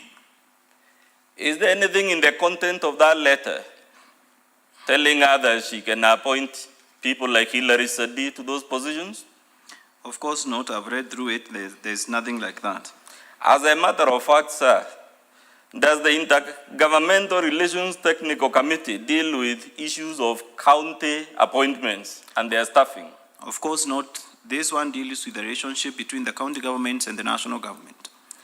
She cites a letter at page 81 from the Transition Authority as the basis for these illegal appointments. Would that justify the illegal appointments? This one cannot justify them because the Transition Authority was established after the 2013 elections to oversee the transition to the new county government, and there were no officers in the county to do this, and they were given only that period of transition to be doing that. It was not a blank check to do that for anybody who comes into office. At page 105, she is an affidavit by Edward Bundi Geoffrey. Is that affidavit at page 106, is it signed by the deponent? No, it's not signed. Is it signed by the Commissioner for Oaths? It's not. She has attached at page 112 a lease of the land the Catholic Church is alleged to have grabbed. Is the very existence of a lease consistent with the allegation of land grabbing? It's not consistent. Has this lease been terminated to the best of your knowledge? It has not been terminated. At page 113 of that lease, under item B towards the bottom, what does it say? The landlord has caused to be erected on the same plot a building known as Diocese of Meru, registered trustees Egoji Boys School, hereafter referred to as the property. Would that investment justify the payments the Catholic Diocese was receiving from the county government for use of those developments? Yes, that would justify it because it has been acknowledged as the custodian, as the trustee for the land. Let's go to page 137. Where does this document emanate from? 137. Office of the Governor. So is this a document from an independent source that can be taken seriously on its contents? Point of order, Chair. Chair. Senator Tobiko. Chair, I'm just probably wondering aloud, this line of questioning by the council on this particular witness, you know, on the documents by the governor, what does it have to do with this particular witness? If we can be guided. Yes, in fact, I was having the same discussion with the clerk, but we have permitted him on the grounds that probably they are trying to rebut the evidence by the governor. And since the governor is coming, they will know how to handle this. It doesn't in any way force us to take a position in their favor. It will depend on what the governor will say. Yeah. That's precisely what we are doing, Chair, because this is the move of the motion. He has to address you on the response to the motion. Page 137, sir. Who has authored this document from the top there? The governor. Does this document have a date?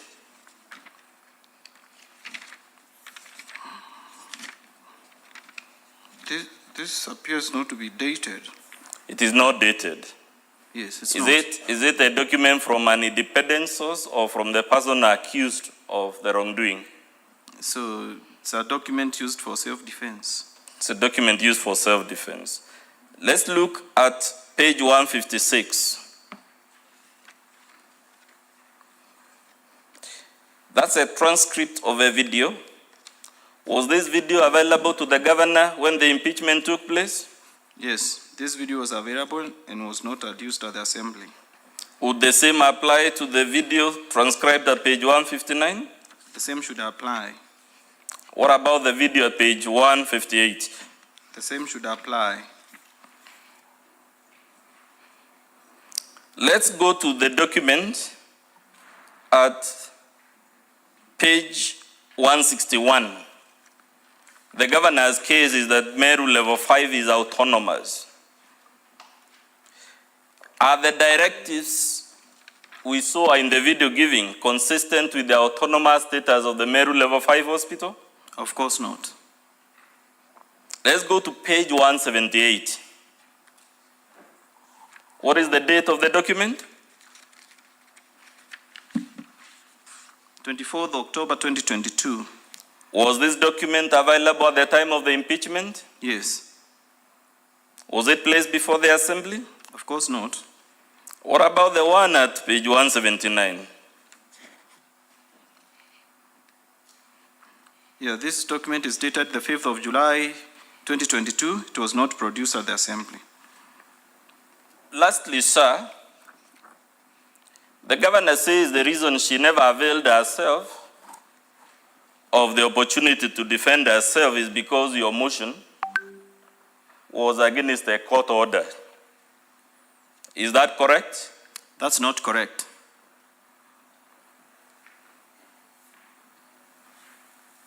Chair, the court order is reproduced in the Assembly's Volume 3. Volume 3 of the Assembly's document. At pages 170 to 171.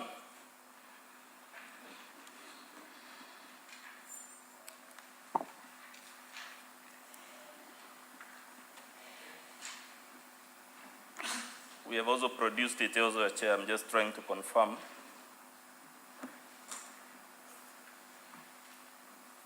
But we can make do with page 171 for now.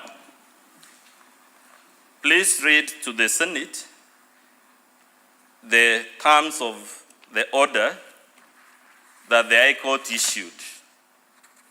From page 170, Chair.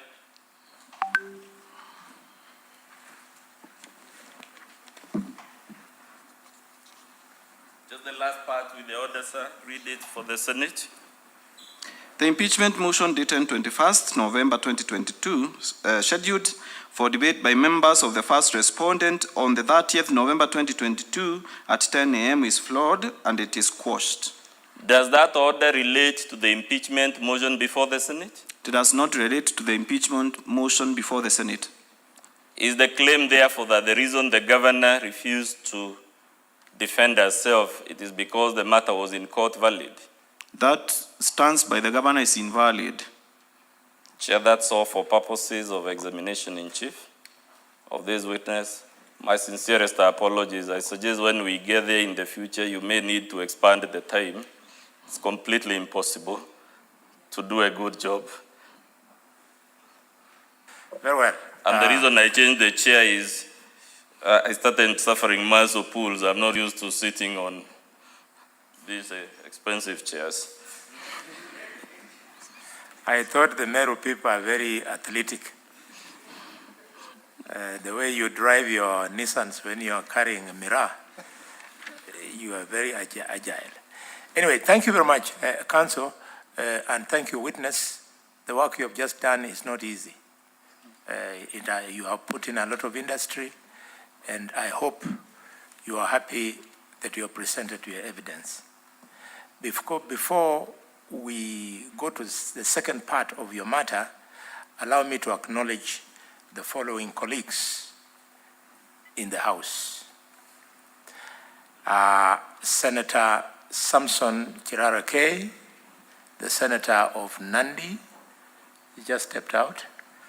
Senator Julius Mwendwa Kataya. Hey. Senator Alexander Murungi. Oh, Kataya, you're there? Thank you, thank you. Senator Hamida, I saw her. There she is. Senator Andrew Okoit Omtata. Senator Betty Mondet. Senator Mariam Sheikh Omar. Senator Hezena Nemeletian stepped out. And then finally, we have the Senator of Meru, because of the respect that we give him as the Deputy Speaker, and also the fact that he's the Senator of the county whose matter we are handling. I'll allow him to say his own name and greet you, but not make a contribution on the proceedings. Deputy Speaker. Thank you, Chair. As you have just arunded, my name is Kaduri Murungi, the Senator for the great county of Meru, and the Deputy Speaker of the Senate, this House we are in. I thank you.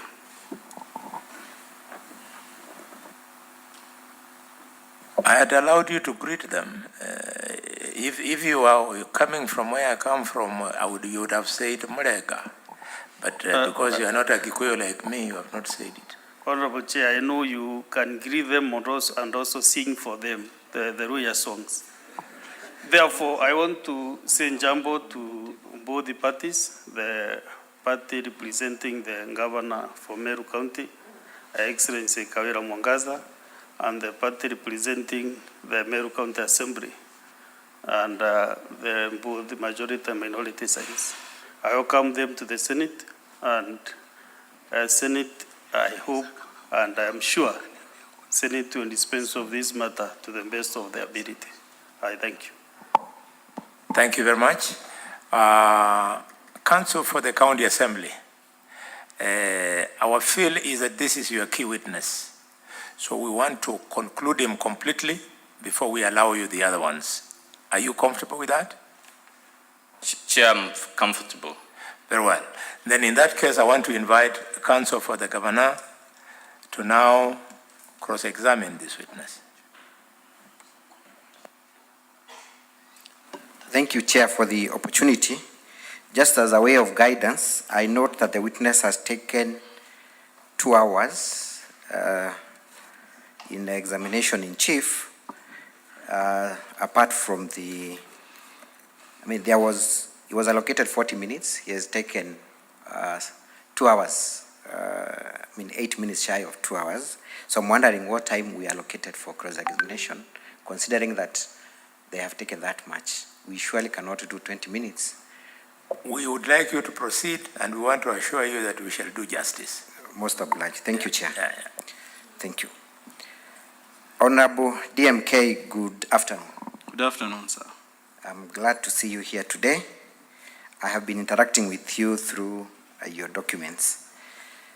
First of all, confirm to this committee that you are the second time MCA representing your ward. Yes, I am. That is correct. Confirm that you have been elected under the popularly known as Mbas party in Meru. Yes, I have been elected under the DEP or BAS party. Thank you. Also confirm that you generated the report on public participation that you placed before this committee and which is contained in your bundle of documentation. I cannot confirm that because the report is prepared by the clerks of the County Assembly. I could not have been in the 16 stations where public participation was done so that I can come and report. It's the clerks of the Assembly who were in those areas, together with the unsigned records that they gathered from the hearings of the public and from the speeches that were made, who prepared the report, who brought together all the views that came from the 16 stations. But since I was the mover of the motion, I ran the report in the Assembly. Let me refer you to your own bundle of documents, and I'm referring to volume 4 at page 7. Kindly read the title of that document. Can I get a copy of volume 4?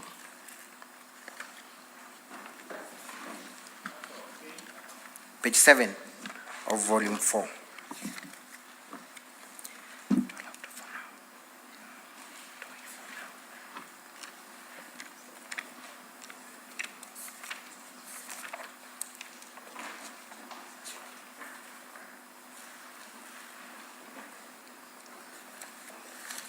Yes?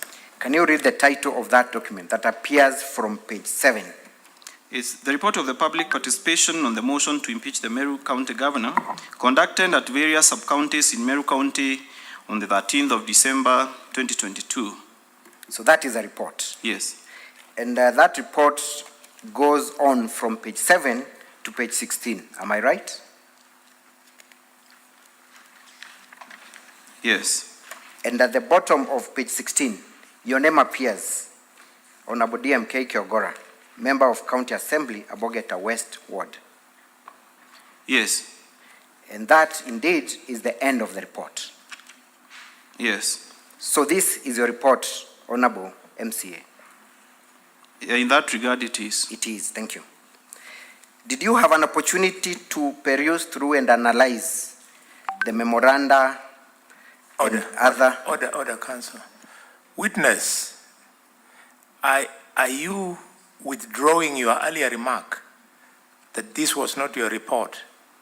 Yes. And substituting it? I'm withdrawing my earlier comment that this was not my report and substituting that this is my report. Why the sudden change within a space of very few seconds? So according to what I understood, the question you had asked before going into the report was whether I am the one who went to all these places. That's the way I understood the first places, hearing the opinion of the public, and then I did the report myself. But I own it since I was the mover of the motion, and there is no provision for any other person in the Assembly other than the mover to read the report together with the motion that they are moving. Counsel? Thank you, Chair. My question was very specific as to whether he generated the report, not whether he collected the views. We shall address that issue at the closing point, Mr. Chair, but thank you for that. There is a difference between generation and delivering the report, and that's what I want. I understood generation of the report. That's why. Honorable MC, I have not asked a question. It is cross-examination. You strictly answer the questions. You do not give remarks unless you're called upon to do so. Through the chair, I was replying to the chair's question. Order, witness. You will not chair this session. You will respond to questions. You are risking messing your case by volunteering information. Stick to the things you are asked for. I hear you, Chair. Thank you. So, Honorable MCA, it is on record that you have a particular hatred for the governor of Meru. Is that true? That's not true. That's not true. Have you made any utterances or statements that confirm that you think the people of Meru made a mistake electing this governor? Are you on record saying that? I have not made any remarks saying that the people of Meru made mistake by electing the governor. Have you at any point said that the governor of Meru is incompetent, illiterate, and so on? Maybe during the campaigns. During the campaign. So you confirm that during the campaigns you uttered utterances to the effect that the governor was incompetent and illiterate. And I still uphold that view. Thank you very much. So you still uphold the fact that the governor is illiterate and incompetent. Those are the words of the campaign and they are still my words. Thank you. That conviction then led you to believe that the only solution available is for the governor to be impeached. Isn't that the case? No, it doesn't matter my convictions. What matters is the evidence, is the actions of the governor to prove me wrong. To prove you wrong. Yes, through our actions. Let's go back to the public participation report. Did you analyze the various views and memoranda presented by the people of Meru as you allege? Yes. You did? Yes. All of them? Yes. Thank you. Have you noted that all the memorandum were received by the County Assembly on 13th of December? Have you made that confirmation? Through the stamps. Through the stamps? Yes. And the stamps indicate that that is the day when all the memorandums were received by the clerk? Yes. When was the advertisement done for the people of Meru to present their memoranda? 7 days prior. 7 days? Yes. Precisely, that was on 7th of December, isn't it? Yes. That is when the advert went out. Yes. And there is no member of Meru community that presented their memorandum until 13th. All of them suddenly presented their memoranda on one day, on 13th. Yes, the forum was open for oral presentations or written memoranda. So that those who brought memoranda and never spoke, the memoranda spoke for them or briefly talked about what is the memoranda and sat down, and others who gave their oral presentations. Talking about the written memorandum, was there any memorandum received prior to 13th? I cannot deny or confirm that because I'm not party to the people who have access to the emails of the county. You have your report and it's on record and you have it with you. Can you peruse through the written memorandum and show me any memorandum that was received by the clerk before 13th? The likely truth teller for receiving memoranda could not just be the stamp also by the date the memoranda was sent. If they were to be printed straight from the emails, they can show directly when those particular emails was received. Yet there are no emails that have been produced before this house. Are there any emails produced before this court, this committee? I think we are subjecting ourselves to the report of the motion. It's a direct question, DMK. And going by the fact that some of the supplementary affidavits that you have brought at the moment, if requested upon, they can be submitted together with other materials like the chair directed about the supplemental materials. Let's move on to the next question. Do you also note from your report that all the memorandum against the impeachment of the governor are handwritten, yet those that are in support of the impeachment are printed? Can you confirm that fact from your own report? I cannot confirm that. Cannot confirm.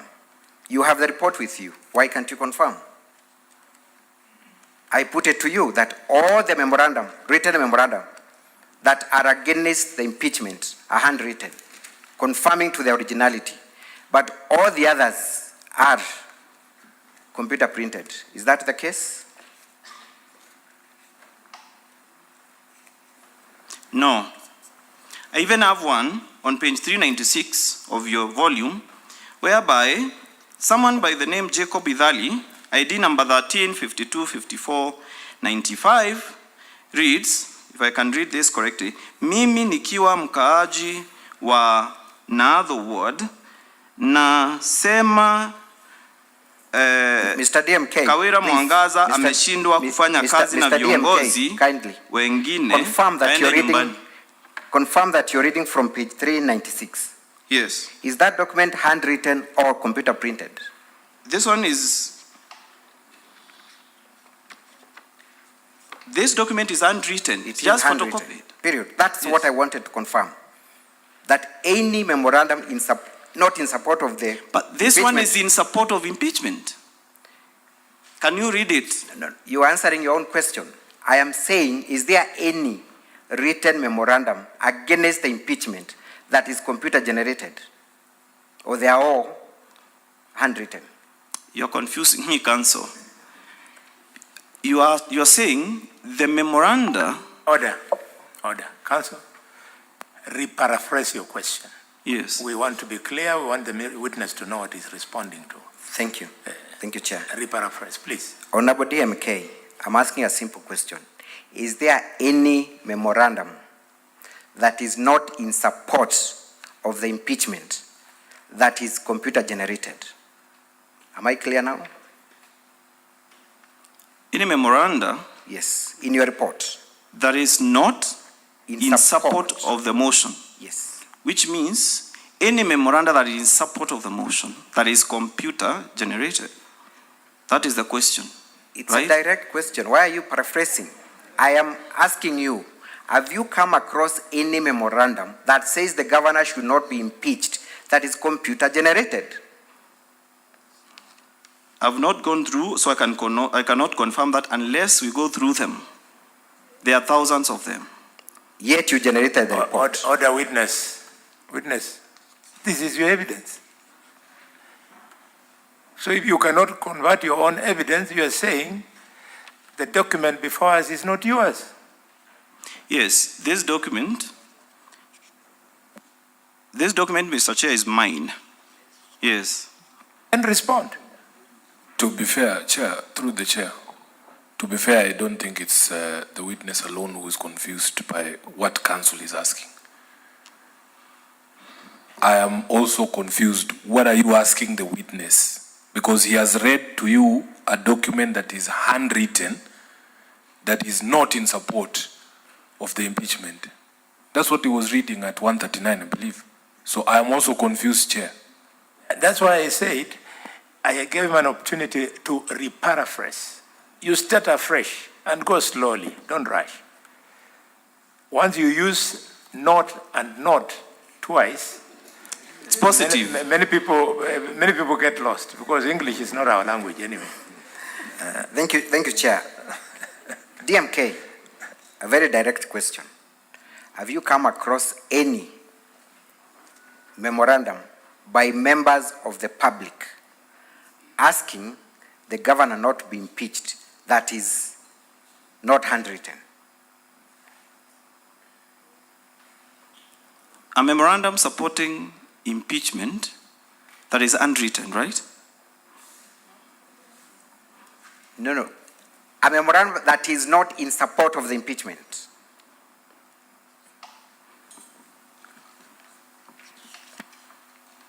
Let me put it differently. Curiously, DMK, all the memorandum that are in support of the impeachment are computer generated. And all the memorandum that are not in support of the impeachment are handwritten. Am I right or wrong? You're wrong. Show me one that is not. Because you are saying they are computer generated. Yes. What is computer generated, Counsel, according to what you're asking? Because if I wrote my memorandum using a computer, or I went to a cyber and typed it and printed, I brought the memorandum, somebody else wrote theirs, it was photocopied. All of them are supposed to be admitted as a memorandum because some people went to the cybers, they wrote their memorandum and brought them. Others wrote them by hand, then they have been photocopied using the computers.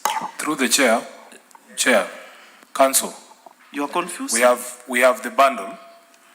At page 189, there is a document that is typed. 189.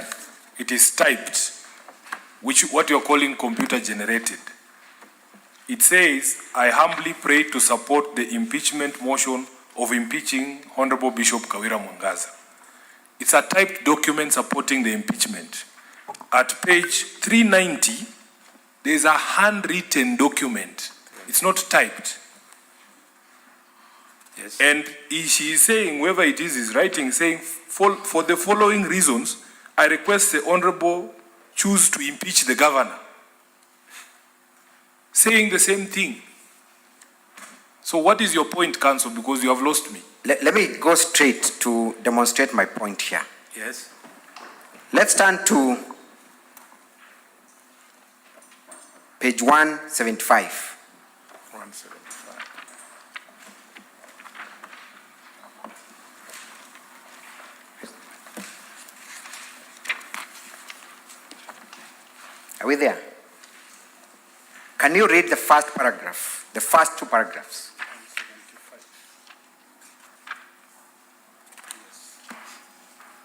I am a female adult of sound mind, of ID number 32692985, a citizen of the Republic of Kenya working and residing in Abodhogoch West Ward, Imen Central Sub-County, Meru County. I wish to support Honorable DMK's notice of motion dated the 21st of November 2022 intended to impeach the Honorable Kawira Mwangaza by stating the following. That on the 3rd October 2022, Murega Baichu, and goes on to state other reasons. Can you read the next memoranda? Which page?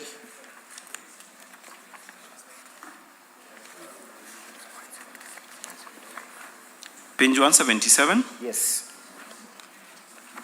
Can you read the first three paragraphs? That I am a female and daughter of sound mind, ID number 337718, a citizen of the Republic of Kenya, and a resident of Abodhogoch West Ward, Imen Central Sub-County, Meru County. I wish to support Honorable DMK Kyogora's notice of motion dated the 21st of November 2022, intending to impeach Honorable Kawira Mwangaza by stating the following reasons. Are you looking at paragraph 1? Is it similar to what appears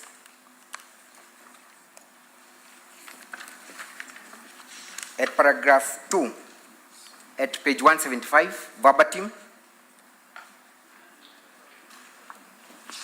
Word for word? Appears similar, but is not the same. Same. Can you kindly read 175, paragraph 2? First of all, tell us who is the author of that memoranda. 175. 175. Felicity Kinanu. And the one appearing under page 177? Betty Gasheru. You confirm those are two different people? Yes. Can you read what Felicity says at paragraph 2? Compare that with what Betty Gasheri says at paragraph 177. I'm rather page 177, page 1. The point number 1. Yes.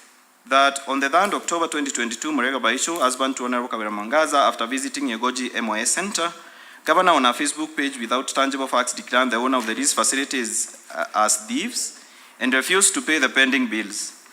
Number 2, that I watched Meru TV on 7:30 p.m. news and saw county workers denying access to Dr. John Toiti, the General Manager to Meru County Revenue Board offices at Makutano, which was against the court orders issued as it was reported in the news bulletin. Have you seen any similarity, word for word, with what those two say? It's not, because if you look at page 177...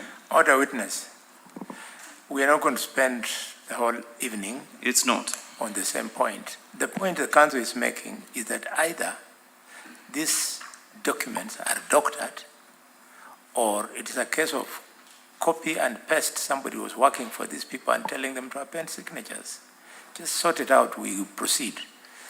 Thank you, Chair. May I demonstrate one more? Yes, please. Because of time. Yeah. Can you go to page 153? Tell me which citizen of Meru presented that memorandum.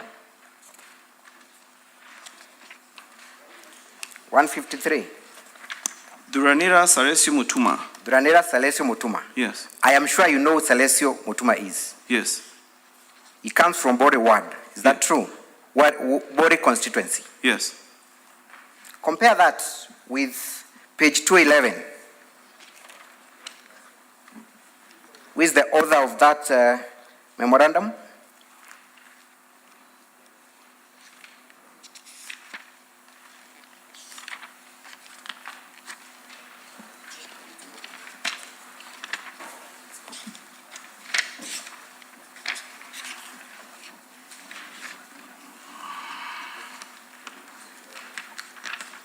Page 211 is a continuation of page 210,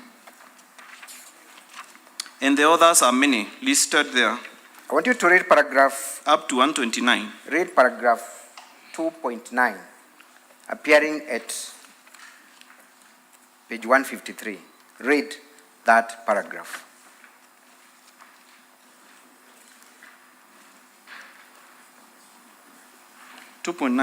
Yes.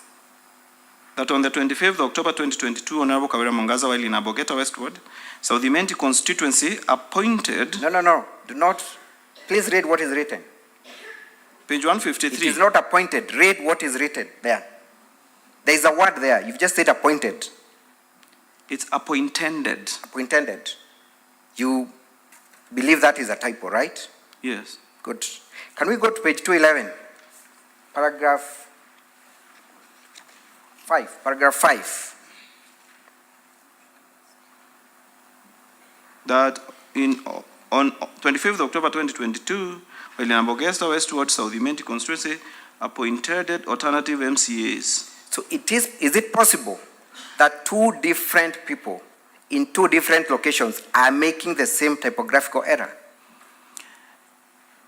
What you recognize, Council, is that Salesi Motuma might come from Bori, but is a resident of Imenti South. So there is a possibility, and is very active in politics, that these people might know each other. So it doesn't have to be because they come from different places. Order, Mr. Kiogora. You are on oath, and your counsel will advise you that there is an offense called perjury.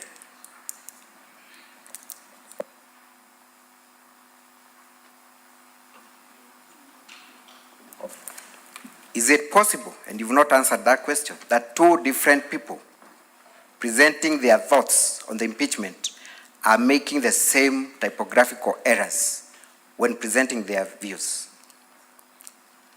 It's not possible. It's not possible. Yeah. Doesn't it then confirm that these documents were prepared by the same person? I cannot confirm that. From your assessment? I can't confirm that.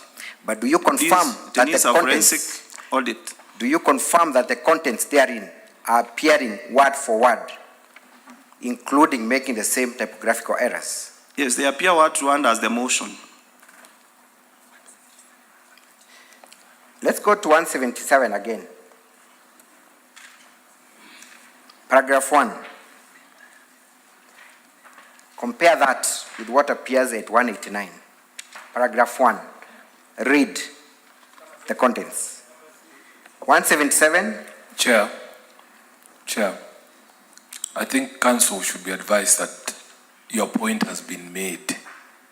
You do not need to belabor the point. You are presenting before a committee of people who can tell what is going on. You have heard the warning that the chair has read to the gentleman. I think your point is made. Move on. We don't have the time. Thank you very much, Honorable Senator, for that. So I put it to you, lastly, that indeed all the written memorandum were done by people who are seated in a room and keen on ensuring that the governor goes home, and they usurped the role of the people by purporting that indeed the people of Meru wanted the governor impeached. What would you say? That's not true. That's not true. That's not true. Thank you. Let's go to the illegal appointments. Let's first of all look at the illegal appointment of the first gentleman. Rather, before I go there, in your oversight role, have you at any point summoned the governor to appear before the county assembly or before any committee to answer to any of the allegations that you seek her to be impeached for? No. You have not. Don't you think that the first point of call would be to summon the governor or any other office holder to shed light on the allegations before you proceed to the very last resort of seeking to impeach the governor? According to the veracity of the issues that are touched on motions, it would have called us to summon her to many committees because she was committing offenses around different areas. It's technically impossible. To do what? To summon her to so many committees to answer to so many charges. She has 62 of them. But there has been no attempt to summon even to one. There hasn't been an attempt. There hasn't been any attempt. Was there anything that preventing you from doing that? Nothing that I can speak of, but the veracity of the number of offenses committed in the short period, and also the fact that in the timing of the formation of the committees of the county assembly, the time they have been elected, forming them and having chairs in place, so many things have been done that culminated to this gross misconduct, whose cure, according to the Constitution, is impeachment. So I think even being summoned at the assembly and refusing to come is audience enough that she ignored. Thank you. You have alleged that the governor is guilty of nepotism and illegal appointments, specifically the appointment of a spouse in a county office. Yes. Which county office was the first gentleman appointed to? That of the patron of the Meru Youth Service. Is that an office under the county establishment? It's inexistent, so it was being created and an occupant declared the very moment. So you confirm that indeed there was no such office established by law? The governor created it. Do you have any instrument of that creation? The governor herself, she's supposed to be taken seriously with her words, and it was played here. Are you also aware that first gentlemen and first ladies of various counties have various roles they play or initiatives that they spearhead within their respective counties? I'm aware of that, and those are programs, normally programs that are of CSR in nature. Thank you. So they are corporate, CSR means, I believe you mean corporate? Social responsibility. Thank you. Yes. Did you take time to establish whether this appointment was under corporate social responsibility? It was not, and it was not gazetted as such. Did you take time? I took time to interrogate it. The creation of an office in a body already established by an act cannot be taken to be CSR. What was the nature of your investigations? Inquiring into the law, first of all, the Constitution itself about the creation of county offices, about the creation and the way public service is supposed to be run, the County Governments Act. I also inquired about the County Assembly's own act, whether it has given the governor any mandate to expand the organs that were created by the Meru County Service Act. In the clip that you played here, the governor specifically says that this is a voluntary job and it will not attract any salary. Is that true or not? That's what she said. Is there any public office that is done voluntarily or without any pay? The one she was creating, she is creating presidents. Is there any public office? That was the first that she created. She created. You were in the previous government That was the first as an that she MCA. created. Are you aware that the first lady of Meru then, Priscilla Murongi, was appointed by her husband to a public office?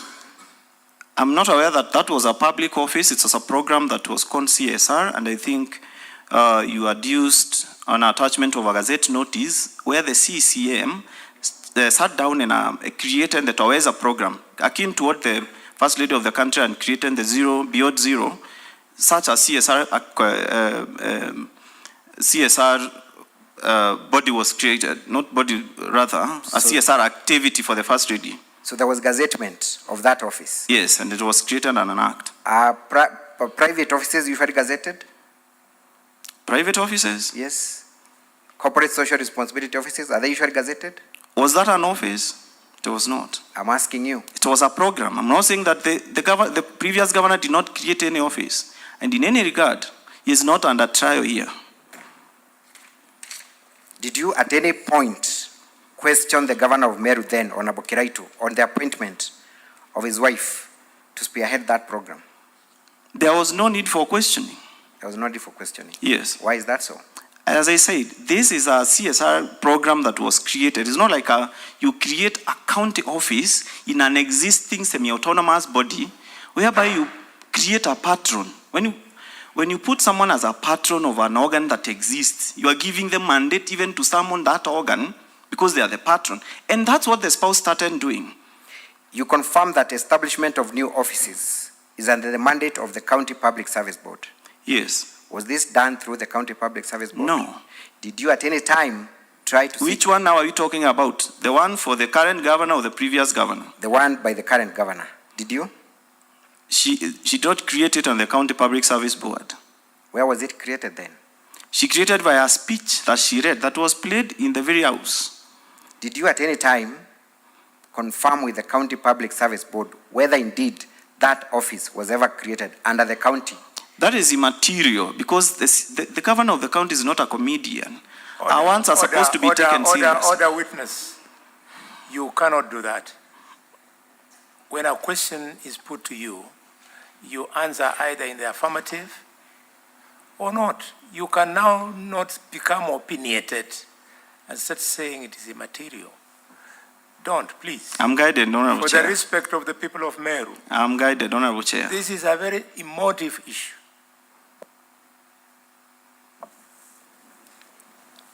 Have you sought information from Treasury Meru County whether the first gentleman is under any pay using public money? I have not, and there was no need because the governor clearly said that he will not be paid. So there was no need to inquire. So you know that he was not supposed to be paid? The governor said he will not be paid. Then what is your accusation against the first gentleman? It's not a public office. I'm not accusing the first gentleman. I'm accusing the governor. Of doing exactly what? Of creating an office and an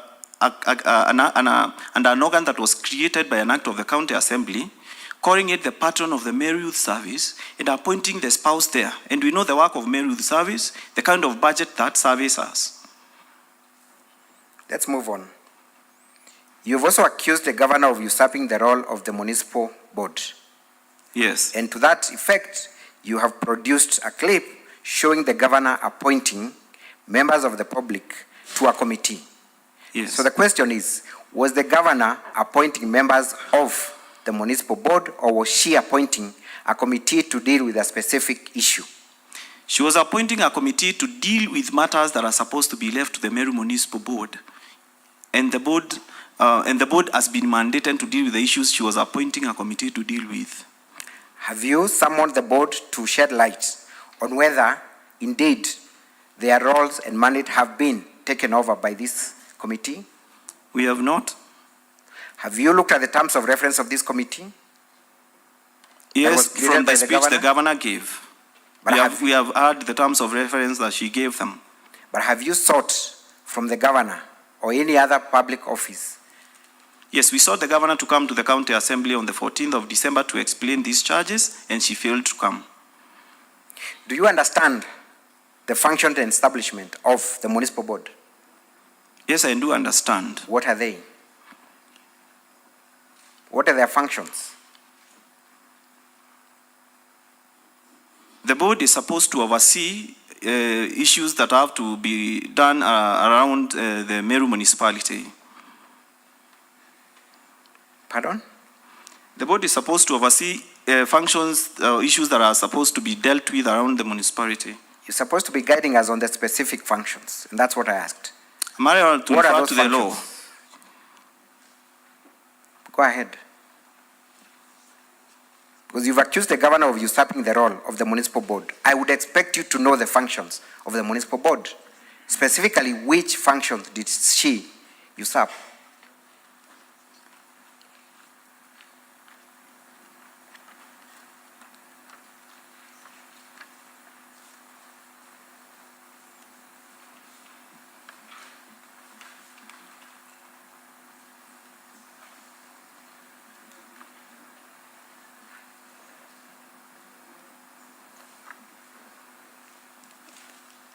would like to request council for the county assembly to supply with the Meru Municipal Charter.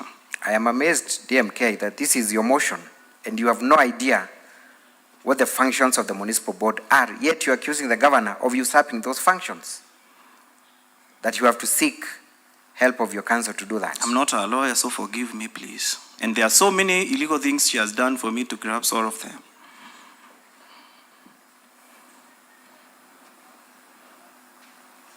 Yeah, kindly, you can share with the witness.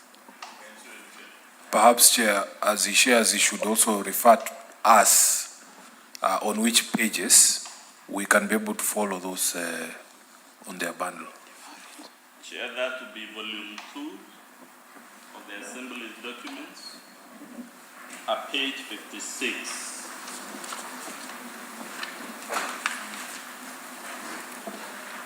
And it also goes to page 57, pages 56 and 57.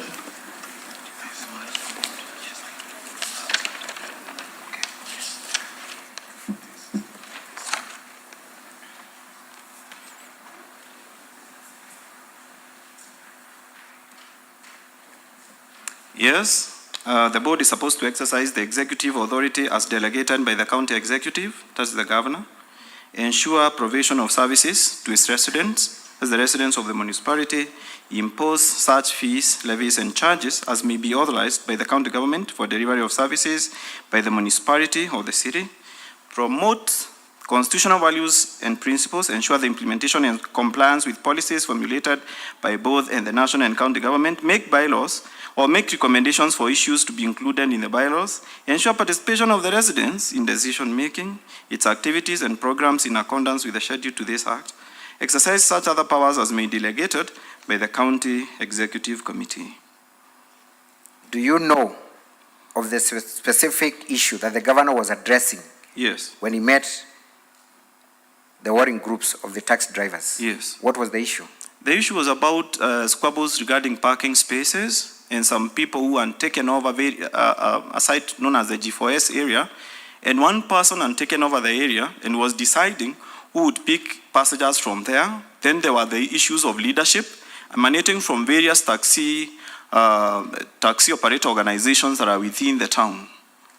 Did the governor then try to look for an homegrown solution by asking volunteers from the two warring groups to form a committee and present a formal memoranda to her?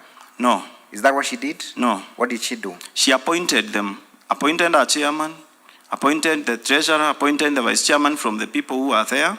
What were the mandates of that committee? To go and investigate as to what are the issues that are being raised in the town, then to ensure that people settle where they are supposed to settle, especially those who are picking passengers, to pick them from where the committee will designate them to pick passengers from, which is a mandate of the board. Of all the people who are appointed by the governor to be in that committee, has any of them drawn any benefits from the county coffers? They have not drawn any benefits that I'm aware of. Have they in any way benefited from taxpayers' money? They have not benefited from the taxpayers' money in any way that I'm aware of. The people who are appointed by the municipal board, are they usually paid or appreciated by way of allowances? I wouldn't answer to that because... It's a yes or no question. Are they usually appreciated or draw salaries or allowances from the county? No. Are you sure about that? I'm not the bureau manager to know, but these people, this is an autonomous body that is not supposed to be paid.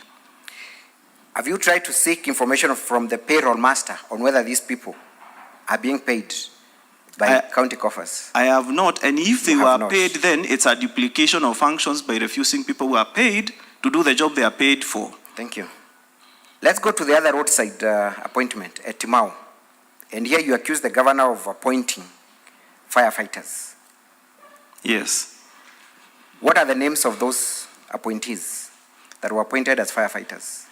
They are being pointed there from the evidence that we have where the governor is asking. What are the names of the appointees? I don't have the exact names. You do not have the names Yes. of the appointees. Yes. Do you know if those people who were presented to the governor were eventually ever recruited or hired to serve as firefighters? That is immaterial. Order, Mheshimiwa, kindly. I'm guided, Honorable Chair. Just a minute. Yeah. I'm here to help you to win your case, okay? The lawyer is destroying your case. Answer his questions slowly and to the best of your knowledge. Yes, Honorable Chair. Chair, perhaps extend some I'll give courtesy you to him by offering a bottle of water. He can relax. Yeah, be given some. I have some. Nobody's going to fight you here and whatnot. You know, when you allege, the law is very clear. He who alleges must prove. So when you refuse that burden, your evidence becomes garbage. So take time, don't rush, and prove. And for God's sake, for the final time, if you will consider any question as being immaterial, we will declare you either a hostile witness or a witness who is not cooperative. That's not our intention. Please. Point taken, Honorable Chair. Chair, can I crave your leave? I think, Chair, we have been constrained to point out, there is nowhere this witness in the impeachment motion has alleged that that committee or any of the people drew salaries or benefits, so that although the question may be relevant, it is unfair for him to be asked a question and told if he alleges, he must prove, because although the question is admissible, he has not actually alleged anywhere in the motion that these people drew salaries or benefits and those sort of things. So I'm saying let's also be fair to the witness. If he has alleged anything and he must prove it to the four corners of his allegation, but things he hasn't alleged, he will of course struggle to answer questions about things he hasn't alleged, and it is imputed that he has alleged them. Counsel, I'm told you are a classmate of Edwin Sifuna. It therefore means you have practiced law for a while. And you know that at the end of this exercise, we will give you an opportunity to do what you are attempting to do. So could you hold your horse? Yes, hold your horse. Unless you want to take the witness stand. Honorable Chair. Honorable Chair, we had intended to raise that issue the Chair has raised, that throughout the examination in chief, even when the counsel for the Assembly offered opinions and answers to be confirmed by the witness, we did not object for the sake of time. And the Chair is good and we appreciate that you confirm. Let us not be interjected. We are flowing very well with this uncooperative witness until the counsel stood. Let him allow us to struggle. We resort to Chair for guidance. Let us not be interjected. Thank you for protection. Thank you. And then, my dear counsel for the governor, we are managing time. I've already given you 45 minutes. So know how to use your time. Or are you competing for the 1 hour? No. Don't hang too much on small print and fail to tackle the big issues. Thank you, Chair. I am on to my last two questions. Then I usher in my learned friend to proceed with the rest of the cross-examination. DMK, of all the alleged roadside recruitments, have you gotten any confirmation from the County Public Service Board that indeed any of those nominees was eventually recruited? No, I have not. You have not. Has the County Public Service Board ever complained that their roles and mandate is being usurped by the governor? I have not seen such a complaint anywhere. You have not seen any. Lastly, in all the rallies, Timau, Kobo, Kianjai, and the Meru stage, were you present? I was not. You are not. Yes. So you cannot confirm the context under which those pronouncements were made. I can confirm from the videos and the TV because I follow TV. I can confirm from the videos and from the speeches, and it was clear as to the intentions. Do those videos cover the entire event from beginning to end? Of course not. They are very long. They do not. So you are not aware of the actual context under which those statements were made? I'm aware of the context. I'm aware of what I have adduced as to the intention of hiring that the governor has done. Yet you confirm that none of those people were ever eventually hired or recruited? I've not seen any. Thank you. From the service board. Thank you. I usher in my brother to proceed. Proceed. Thank you, Honorable Chairman. Mr. DMK, how are you? I'm very fine, sir. Please put your name on Hansard, sir. My name is Manassas Mwangi. Manassas Mwangi, appearing for the Governor of Meru County, Her Excellency Kawira Mwangaza. DMK, you're serving the people of Meru for the second term? Yes. Have you been employed in public service?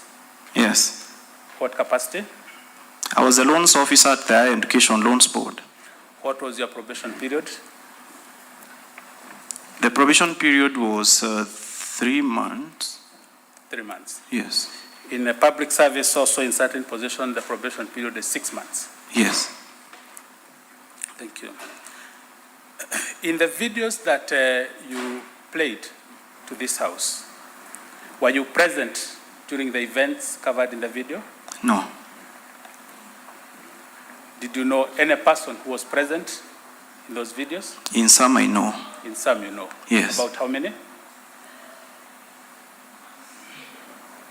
Roughly? I'll need time to count so that I can give the correct answer. Very well. You have produced how many videos in total? You can't remember. Supposed to be 17. 17. Yeah. Thank you. Did you ask the persons who were present to avail you with any statement confirming the statements and the photos you saw in the video? Yes, at Egoji and at Mweronkanga. And you were provided with the statements? Yes, the statements are part of the testimony. Were they statements in the County Assembly motion consideration? They were not in that. They were not. So in giving your evidence, you have given a lot of explanation on those videos, and you have also referred us to the transcripts. Now that you are not present where the video was captured, do you want this committee to rely on the transcripts that you have provided? Yes, and like the chair indicated, they are going to call an expert in Kimeru to see about the transcriptions, whether they are right. They are going to watch the video with an expert. Yes. So they should disregard any matter outside the transcription that you stated in evidence. That's correct? That is up to the committee to decide. Very well. I want to refer you to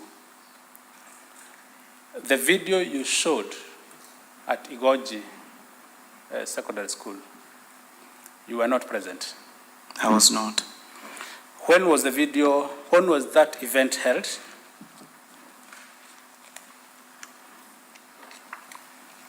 Would it be 24th of October?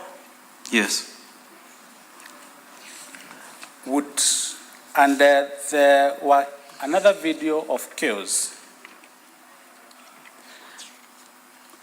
Honorable Chairman, the video at Igoji Secondary School was Annexure 11. And the other video I'm referring to about the chaos is Annexure number 17. In Annexure number 17, that is a video when the governor had attended the county assembly to offer her address. Yes.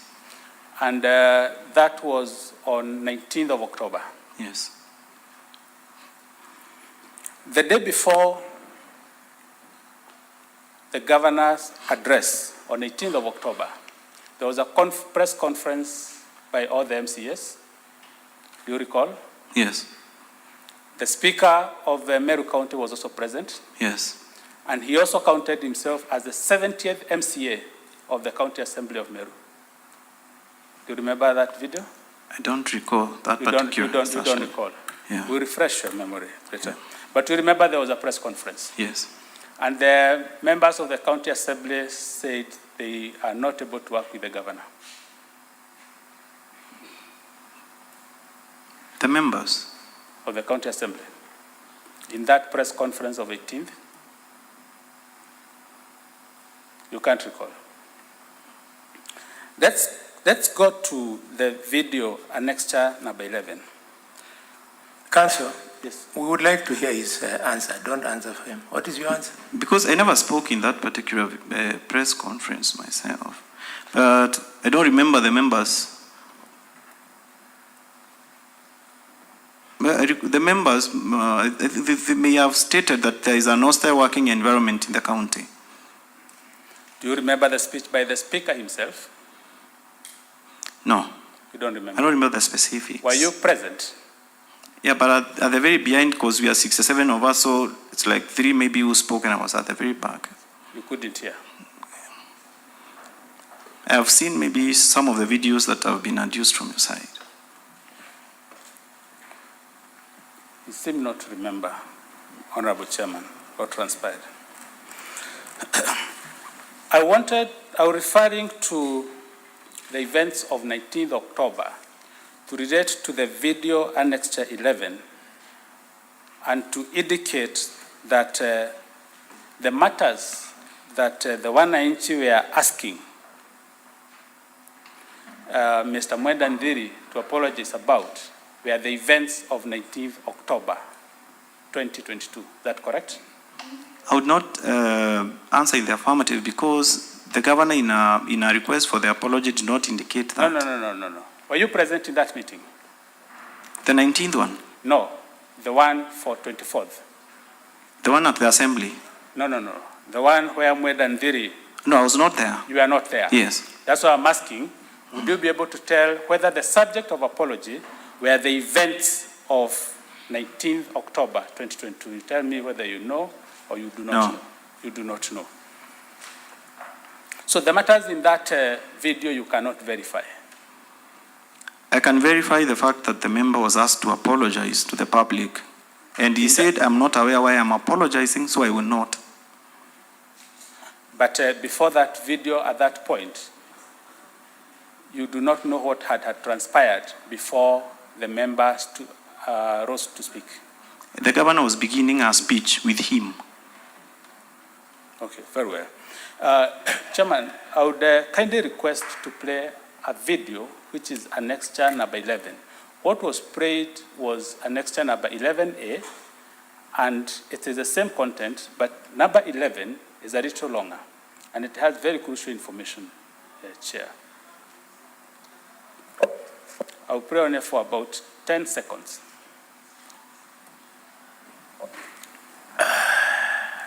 Vice Chair, please approach the chair. Please come. Please come over.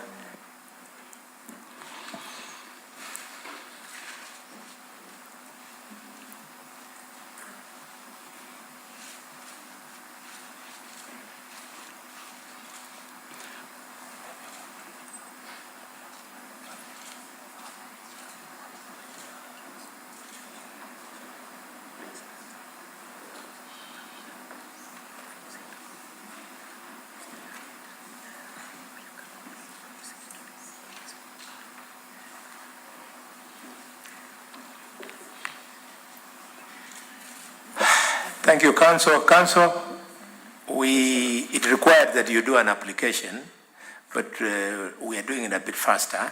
Instead of you going through the formalities of applying for that, we will allow you because we also didn't restrict the County Assembly when they are requested for videos to be played. And secondly, you are not introducing anything new. You are playing the same video, only that you are playing it longer. That's true. So you are allowed. And it's theirs. Yeah.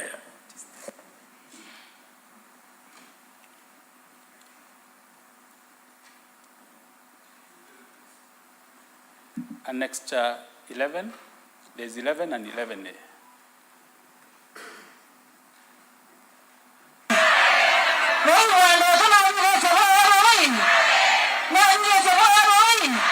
I'd like to pause at that point. I'd like to pause at that point. In their own evidence, the mover of a motion has produced evidence that says the MC Akidi Ward, Mwenda Adhiri, refuses requests by Mwana Inchi to apologize and work together. It is their own evidence.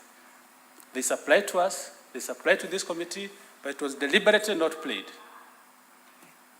Chairman. But he says he was not present at this meeting. Chairman. He has confirmed that. Chairman, perhaps council can confirm to us yes, whether that caption is exactly what the governor is saying. Is it a translation of anything that is happening there? It's a caption. It's a caption. So how is it related to what the governor is saying or what actually the crowd is saying? Honorable Chair, this is a video we will also play when we are giving our evidence in chief, and it's their evidence, and it's their own caption. And actually that is what transpired. The honorable member for this ward, Mwenda Idhiri, arrived late during this meeting. It was a developed meeting. Chair, I think now council is giving evidence, and I don't think that is... I was giving context to this video, and I was saying... allow the context to come from your witnesses and the witnesses that you are cross-examining. I don't think it's proper for you to do that. Thank you very Council, much. Council, you are not losing anything.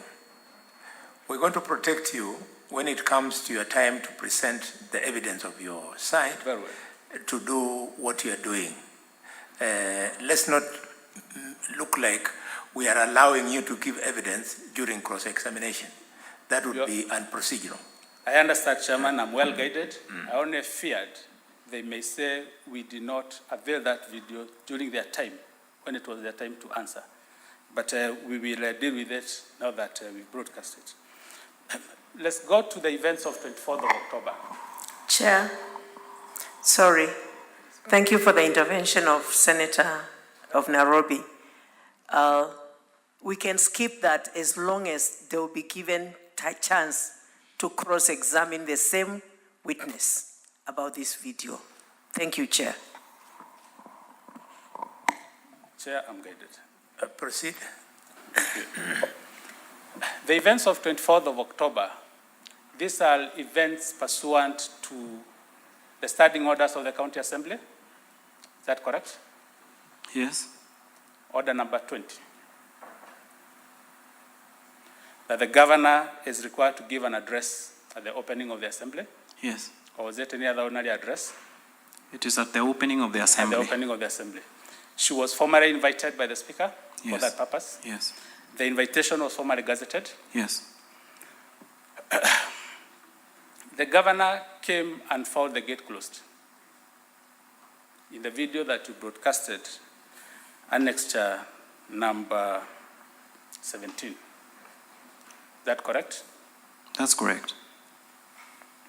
The governor actually walked from outside the county assembly into the premises and precincts of the county assembly. Is that correct? Yes. We saw the governor walking. Yes. The governor then went to the assembly hall and began giving her speech, and everyone walked away. All the county assembly members. Is that correct? There were events before that. No. Did the MCAs walk away? When Yes. the governor was standing and giving an address? Yes. Regardless of the reason? Yes. Thank you. Did the speaker caution any of the county assembly members walking away as an unparliamentary conduct? None that I've remember? seen. Yeah? None that I've seen. None that you have seen. Yeah. Then after that, the speaker drew the attention of the governor to the empty house. Yes. and asked the governor to leave the podium. Yes. And the governor walked to the precincts of the parliament where the cars had now been allowed into the parliament, the county assembly. She went with the speaker to his office. Then eventually left the premises. After the meeting with the speaker. After meeting the speaker? Yes. Were you in the meeting with the speaker? I was not. You were not? Yes. She boarded her vehicles inside the premises of the assembly? Yes. And drove out of the gate in her vehicle? Yes. You said that the governor came with a huge crowd and subdued any force, and they opened the gate. She came with a crowd. With a big crowd? Yes. This would think was a crowd supporting her, mobilizing her, rallying her, or what kind of a crowd was it? They were chanting. Yes. Her name. Yes. And singing. Yeah. Outside the gates of the assembly. So you're also saying that the governor has a following in that county? She has a following. She has a following. Yes. It's not all the county residents who require the governor out as undesirable. Yes. It's not all of them. Yeah, it's not all of them. Thank you very much. When she was leaving at the gate, again, the mob and the crowd that had come with the governor demanded an address from her. Did you see that? I didn't see them demanding because she went out on top of the car. She went out on the top of the car? Yes, when she was leaving. But she gave an address outside? Outside the gate, yeah. From the videos you saw, the governor pelted with stones? From the video we played, actually, I saw stones flying and some were flying. From inside the premises of the county assembly? When the husband was shouting, No. MCS are throwing stones, I was seeing people, No. crowds inside. inside. Mr. Witness, once you answer my questions as yes or no, we are able to move quickly to the next one. And you have an opportunity for the examination. Yes. Your counsel will come and allow you time and guide you to clarify and give a story. Yes. If you have an alternative fact. The governor in the course of the address was pelted with stones. Yes, I saw stones flying. The stones were emanating from the premises of the county assembly. No. The governor was outside the gate. Yes. Where did you see stones coming from? From the followers she was coming with. She was from the followers? Yeah, Were they inside or outside the county assembly? Since they were scattered everywhere, so Yeah. they were just coming into the assembly. The We stones. still play the videos and we see where the stones were coming from. Yes. At some point, the police had to use tear gas to quell the violence. Yes. At that point, did you hear the governor says, even if we are pelted, we are not going to fear?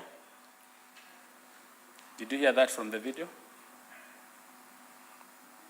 She was not talking about being pelted. She was saying, Yes. I'm not a coward. Did you hear her saying she is not going to fear? Yeah, she said I'm not going to fear.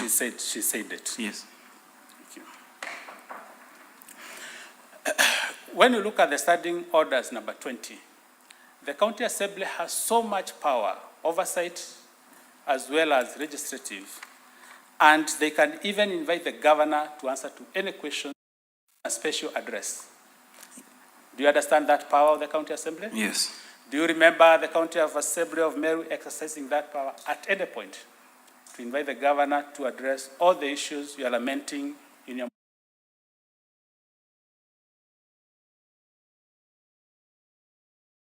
from the county assembly, asking the governor for any explanation on the things you have lamented about?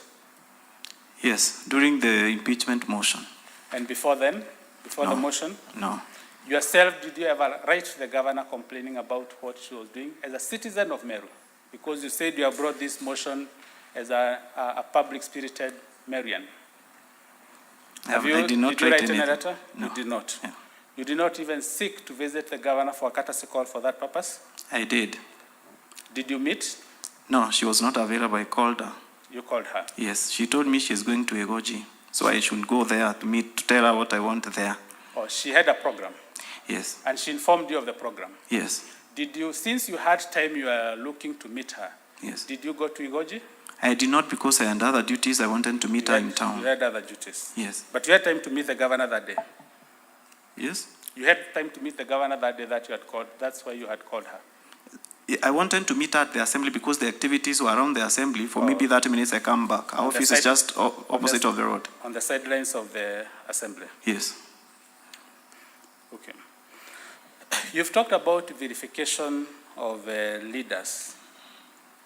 And you've talked about the current Honorable Minister for Agriculture. Yes. Did you have any conversation with the minister that he ever felt verified by the governor? So I gave him some calls and they went unanswered. The calls went unanswered. Yes, by him, yeah. Did you ever write to him and inform him, even you are bringing this motion and he's a subject? No. No.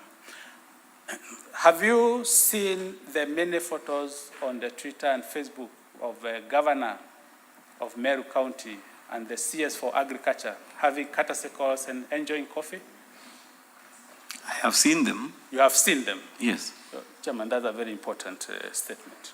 You have also seen the governor of Meru County launching the tree planting exercise with the CS for Agriculture and the Honorable Member of Parliament, Rahim Dawood. And also MCAs were present. Even MCAs were present? Yes. Which MCAs do you remember were present? The speaker was there. The speaker was there. The majority whip was there. The majority whip and was several there. others were there during the launch of the tree planting exercise at the invitation of the CS.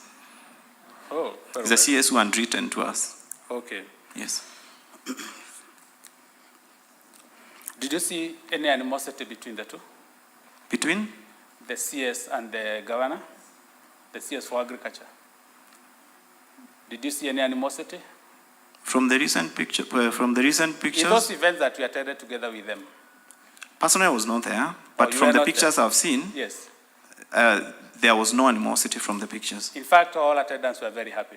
You can see Rahim Dawood laughing. I've seen pictures. I don't know, you can rate happiness and what somebody was laughing about on a Facebook picture. Yeah.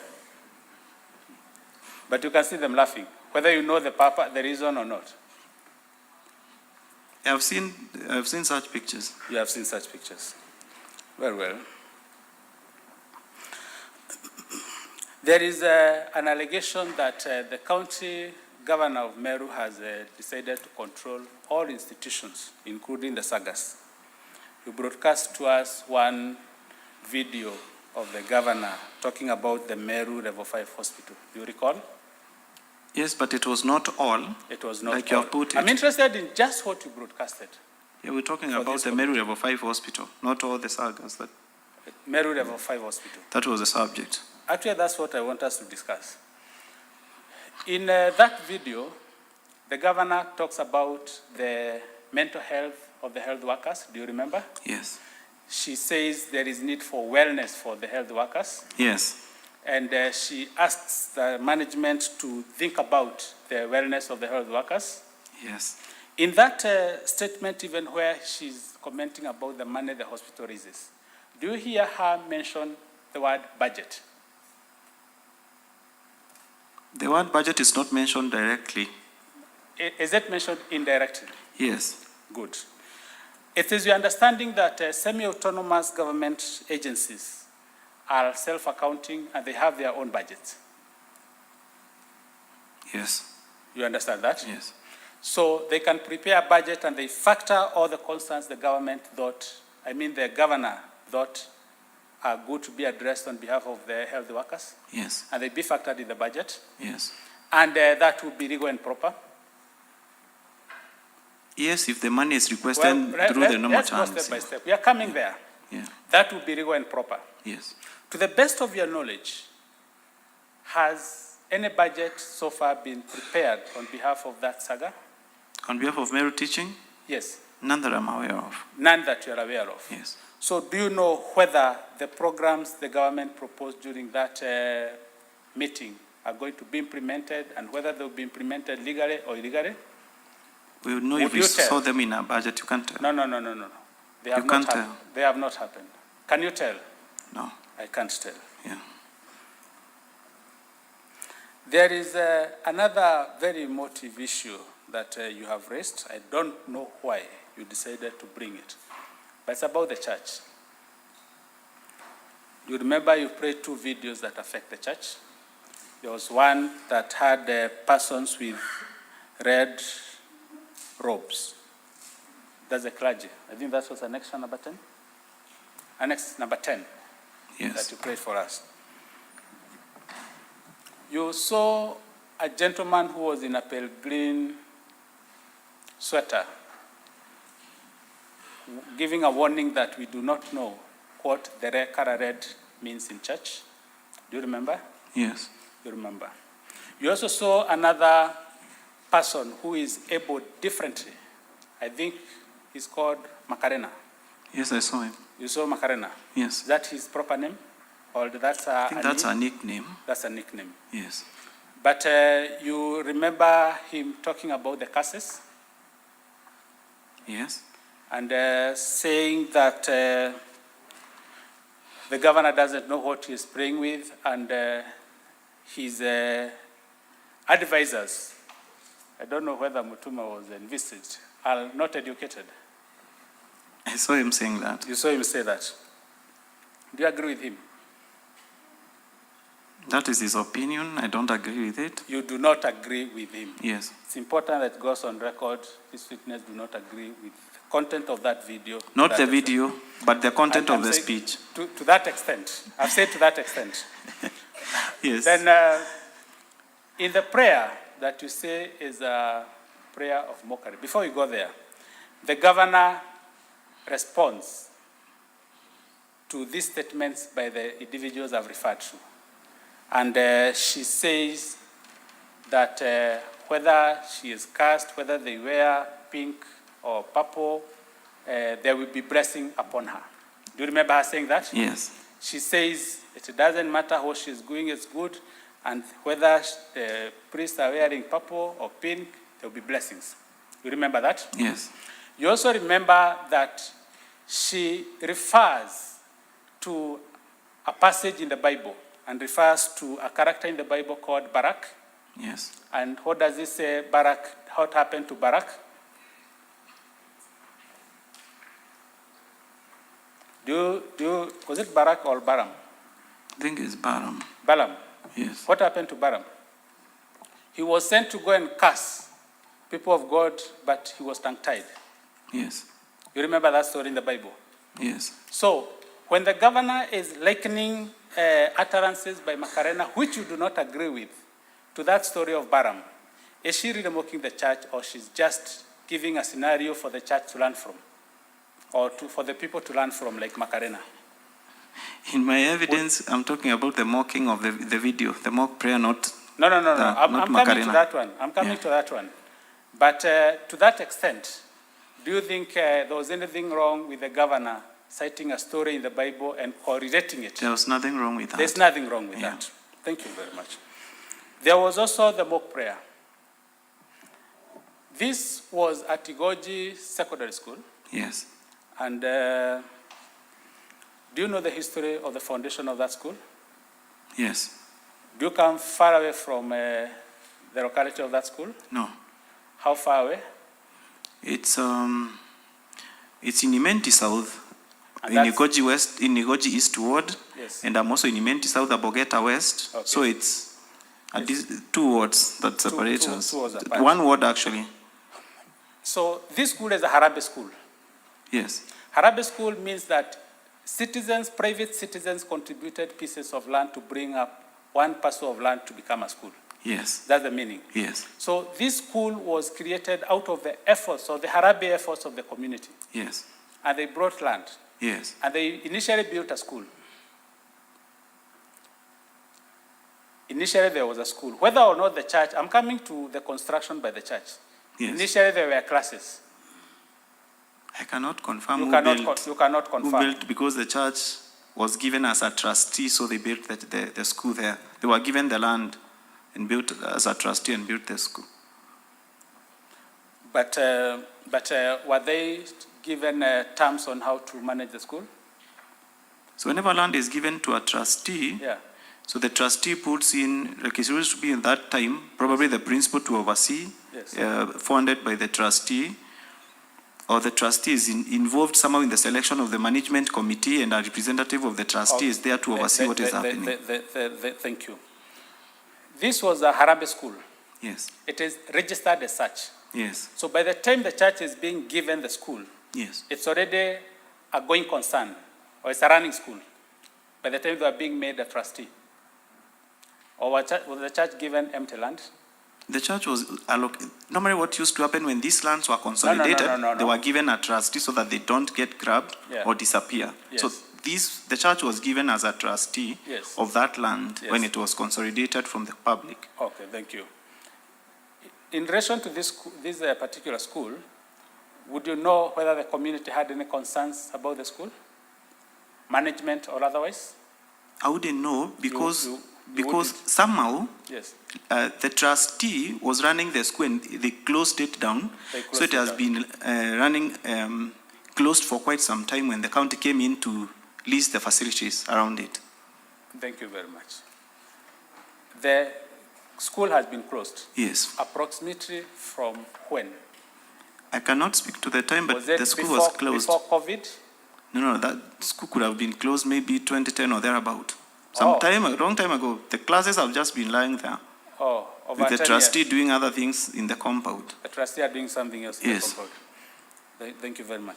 So, did you know about the functioning of this school, or what the trustees are doing, or why the county assembly has leased, the county government has leased back the school?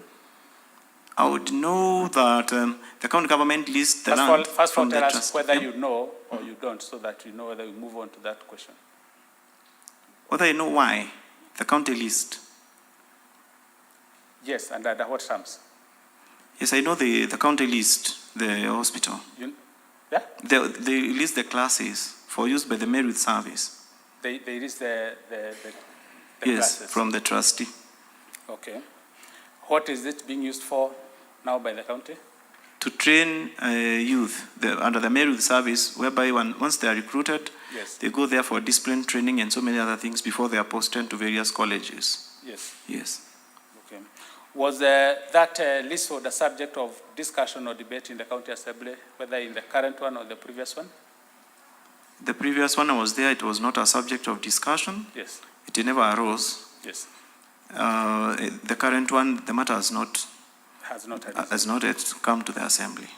So if it was not debated in the county assembly in the previous assembly, Yes. I saw the lease was entered in 2019. Yes.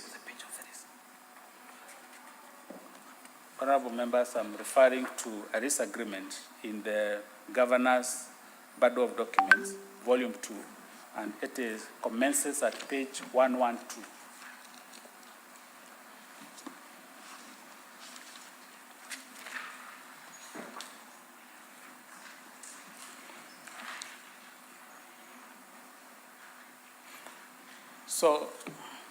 So when that list was entered in 2019, it is possible there are even so many MCAs who do not know what are the nature of operations in that premises. Yes. It's true. It's true. If MCAs who are the leaders do not know, it's also possible that the citizens may not know. It's possible. It's possible. Yes. It's also possible that the governor, since she was not the governor in the previous government, she may not be aware the terms of engagement of those facilities. Is that possible? It's not possible. Why? Because she went there knowing very well with documents, with requests for payment. So I believe she was briefed by No. advisors. I want you to answer Yes. to matters of personal knowledge, Yes. not belief. Yes. Give us what you know. And you tell us, I know the governor knows because there is this letter where she inquired and she was informed by this house or by this office. Yes. Do you know of such communication that makes it peremptory, the knowledge of the governor? I do not know. You do not know. Yes. That day, the governor made a prayer, Yes. the famous prayer. Yes. And the prayer was also played here. Yes. In that prayer, the governor starts by exalting and appreciating the role the church has played. Yes. Do you remember? Yes. Do you have a problem with that? No.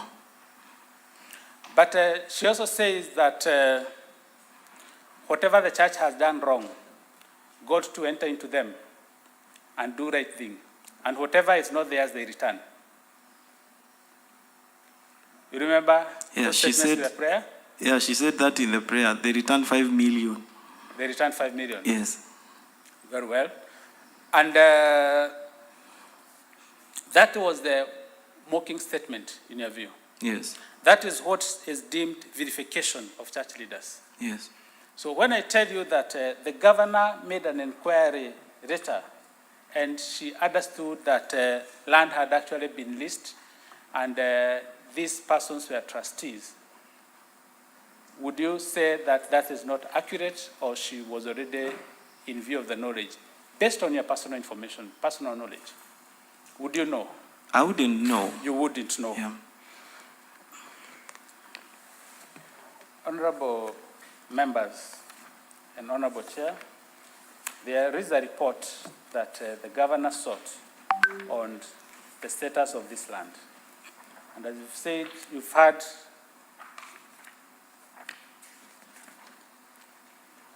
this report is at page 107, bundle of documents in support of the governor's answer, volume 2. At page 107.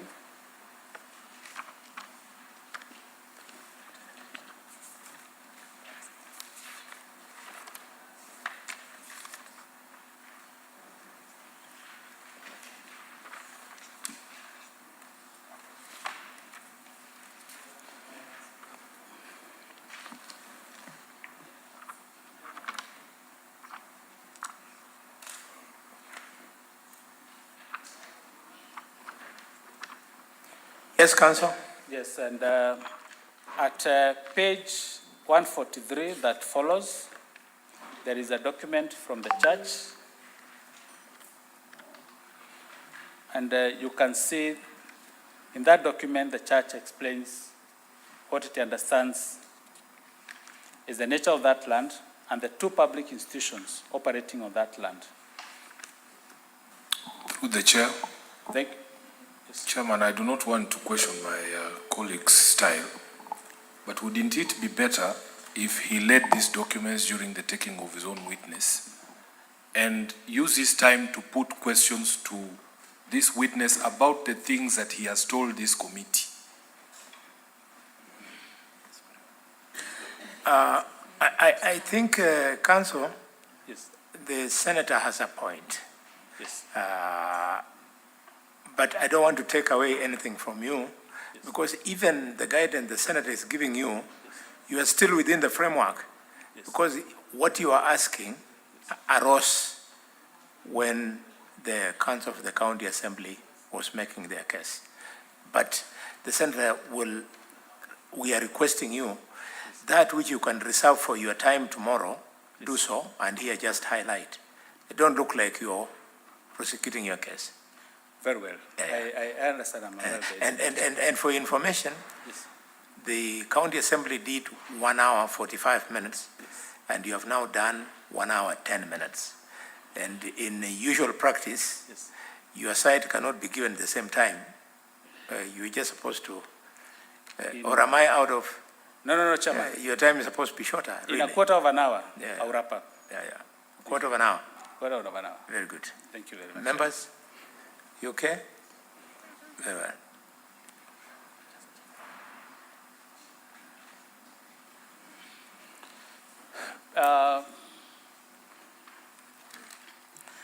There is one last charge on verification of readers. There was an MP called Mpuru. Yes. Meru Aburi. Have you talked to him about this motion? Yes, I did. Did you receive any statement from him? I did not take any statements from You did not take any statements from Yes. him. He's a leader in Meru County. Yes. If he feels despised, he has ways of also approaching the governor or the relevant authorities? He also has ways of complaining on his own. He has also ways of complaining on it. Yes. And you have not seen the honorable member petition the County Assembly? No. No. I'm going to the one issue which also rotates to the issue of the Igoji Secondary School, the appointment of the first gentleman as a patron of the youth. What is that position? Patron of the Meru Youth Service. Youth Service. Yes. In that video where that appointment was purportedly made by the governor, she followed with another appointment of the first gentleman as the ambassador of the hustlers for Meru. Yes. Do you remember? Yes. These hustlers, would you call them or classify them are mostly the youth or the senior citizens in the county? Hustlers are maybe the people who are struggling. People who are struggling. Yes. They are mostly the youths without jobs. It's not really the youth who are struggling in this country. Mostly. I've used the word mostly. We can say that. We can say that. Yeah. You do not agree, or do you agree? With the term hustlers. In your understanding, I've, by the way, really admired your eloquence and appreciation of the English language. I'm very impressed. Yeah. In your understanding of the English term patron, what do you understand it to mean? In the ordinary language.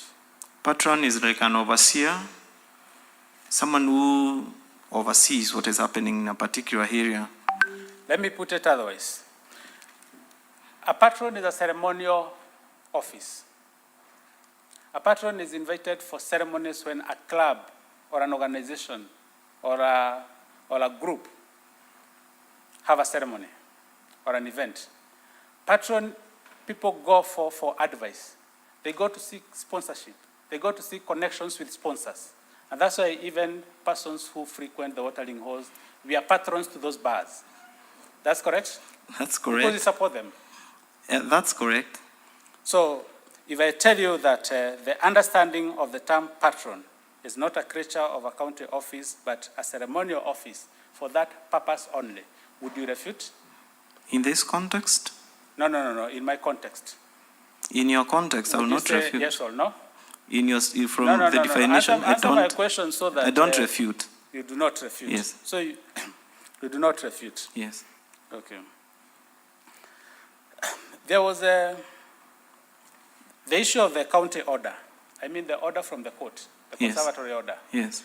When the motion was quashed, yes, you sought the advice of your counsel for interpretation of that order, as the governor did, on the purport of that order. Yes, we did. And you were advised? I was advised. Yes. And I also read the court order. No. I want to hear that you were advised that nothing stops you. We were advised that the court order has quashed yes, the motion dated 22nd November yes, that was supposed to be debated on the November 30th.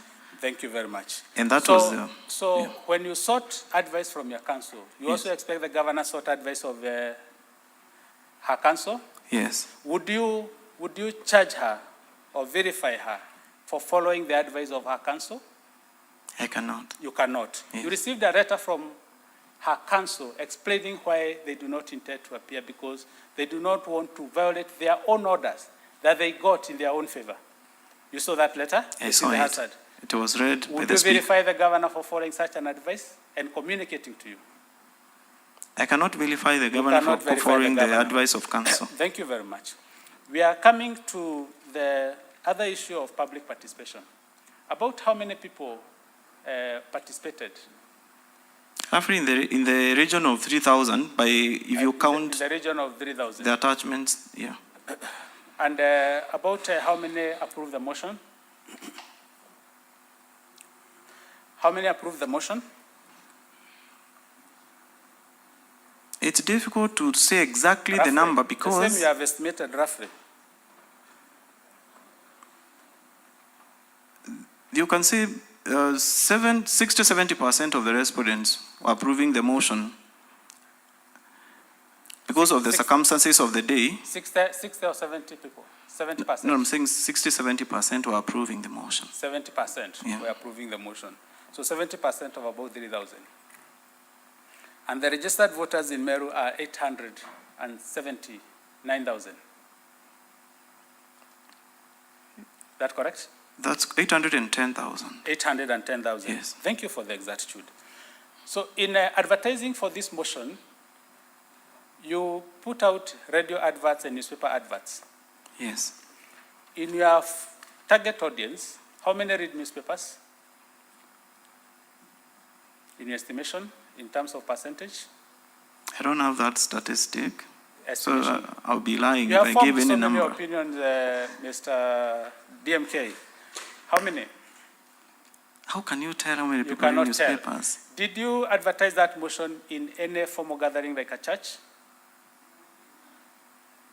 The motion was advertised on newspapers and radio. No. A formal I'm asking- gathering like a church? Did you advertise in the church?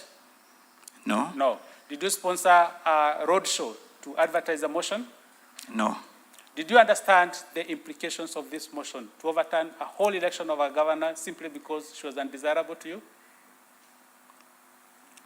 I understand the implications, You understand the implications.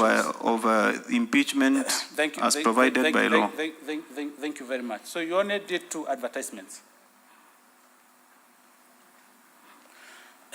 The other question I want to ask is, were you in the Windsor meeting that was convened, coordinated, and presided over by the chair of the County of Governors? Yes, I was. You was. Yes. And it was a meeting between the governor and the MCAs? Yes, and a select team of governors.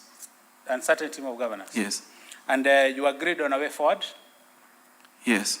There's also a letter where the governor wrote to the County Assembly asking for a consultative meeting to the Assembly. Yes. All of you had gone to the grassroots. You remember? Yeah. Or that's the response the Speaker gave?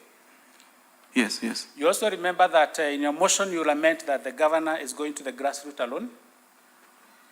In the motion, I have not indicated anywhere Not about the governor going to the ground alone, and that's not a crime.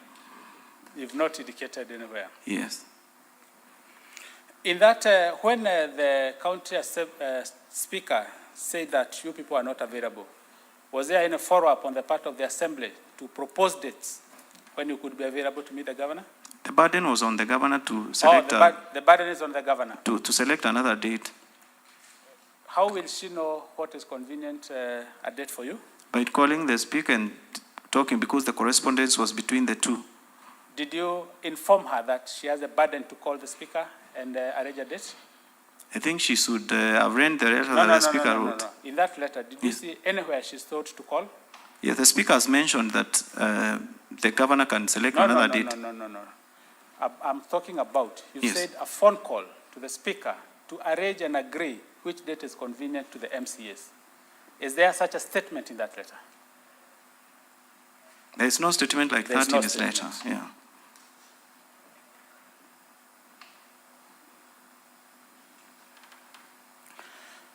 You, in the course of cross-examination, you have also admitted that you made certain attributes about the governor that may not be very happy. Would you also like to be prosecuted for those utterances? Which utterances are these? That the governor cannot read 1 billion shillings, the governor cannot manage 63 million, the governor is illiterate, the governor is not elegant, the governor is not flamboyant. Council, I have not made all those allegations in my speech. It was about mathematics in that speech, and I do not wish to address issues that you have handed to what I had said in that particular video, because my talk was all about the numbers, and it was a campaign speech anyway before the elections, and the matters before us are events that have happened after the elections. There are so many matters that happened before the elections. If you are going to do campaign speeches, yes, you are going to hand even charges to the governor.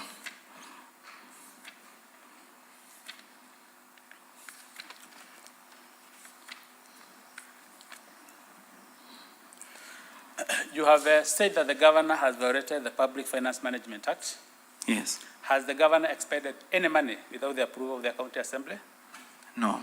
Has he expended any money without a budget? No. Has the county lost any money? None that I'm aware of. None that you are aware of? Yes. Has she paid any ghost worker who is not on the payroll, to the best of your knowledge? I'm not aware of the payroll in the presence or absence of ghost workers. You're not aware of? Yeah. When the governor came to address the county assembly on 24th of October, Yes. and there was a crowd, and then she was pelted with stones, would you ascribe that day as a governor's meeting where she organized a riot, or she had come to address the county assembly? I don't think she had come in peace. No, she had not come in peace. Yes. But you cannot say she organized riots. Did you see her organizing If the I riot? come with a crowd of goons, you know, by the way they dress and everything, chanting, I think you would be the one who has mobilized them, because there's no way they could have known you are coming so that they come at the assembly. But the previous day, the county assembly, MCAs, including the speaker, had given a public address. Yes. Remember? Yes. So could the members have also been incited by that public address? The members of the public, Yeah. Would you know whether they were incited? I wouldn't know. You wouldn't know. Yeah. But it's a possibility. I don't think That there were MCAs incitements from the members unless you pin them out that this was inciting and could have read the crowd coming to the assembly chanting. But you expect members of the public had that?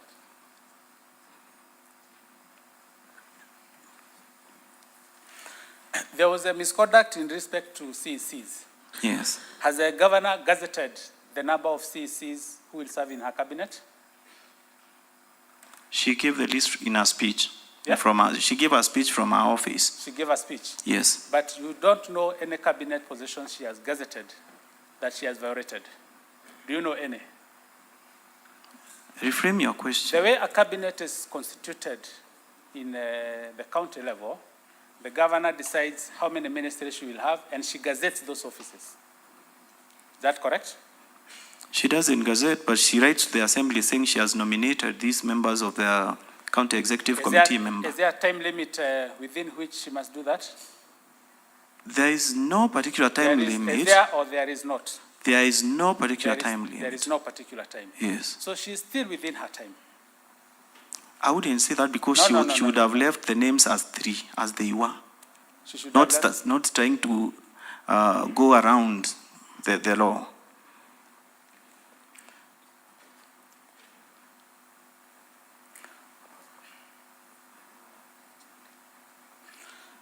Then there was allegations that on the day that the motion was coming up, all of you dressed in uniforms, black ties, white shirts, and red ties, and black suits. Is that correct? That's how the members were dressed. It's parliamentary attire. Or it was a happenstance or coincidence? It's a parliamentary attire. Or it's parliamentary? Yes. Okay. The members also danced outside the assembly. Outside the assembly, that particular day, no. Another day they had danced. Maybe before that, but on that particular day, the members, the motion took too long because it ended at night. And, So the members left going home. On 24th October, they also chanted outside the parliament building. Yes. Yes. That's all, Honorable Chair and Honorable Members. Thank you very much. Thank you so much. You've done very well. I want to congratulate the witness. This latter phase, you have behaved like a good witness. Congratulations and thank you. Counsel, you have completed your examination in chief. Yes. So I just want you on this score, your re-examination to be really light. It will, Chair, and it should not take long. I will only ask 2 or 3 questions. How many minutes do you want? If you give us 10 to 15 minutes, it should be enough. I will give you 10. Okay. Just some guidance. I was thinking probably it would be neater if council was to take the re-examination after the questions from the senator, so that the senators... That he combines? Correct. So that he won't have to come back to tie loose ends that may be loosened by the senators' questions. And perhaps, Chairman,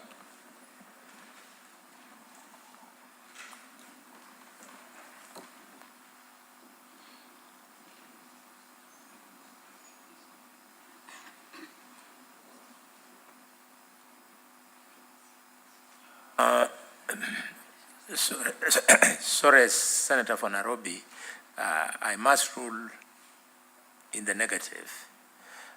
The reason being the tradition has already been set in the other 6 impeachment processes that have taken place in Senate, and also we can easily switch the minds of the witness, not in line with the prosecutions that they have done. So let them finish, because you are taking up the matter, it's more global. You are free to ask the things they have said here and ask even more.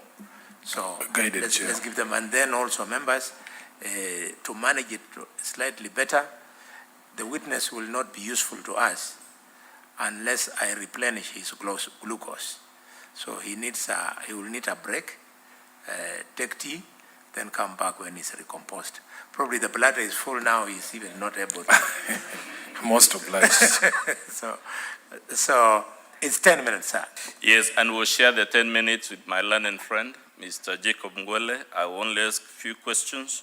Chair, I'm referring to volume 4 of the Assembly's document. Sir, please look at volume 4 very quickly.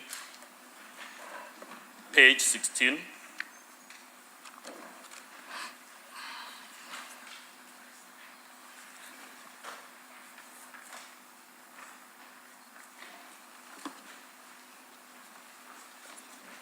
Let's begin at page 10, the very last paragraph.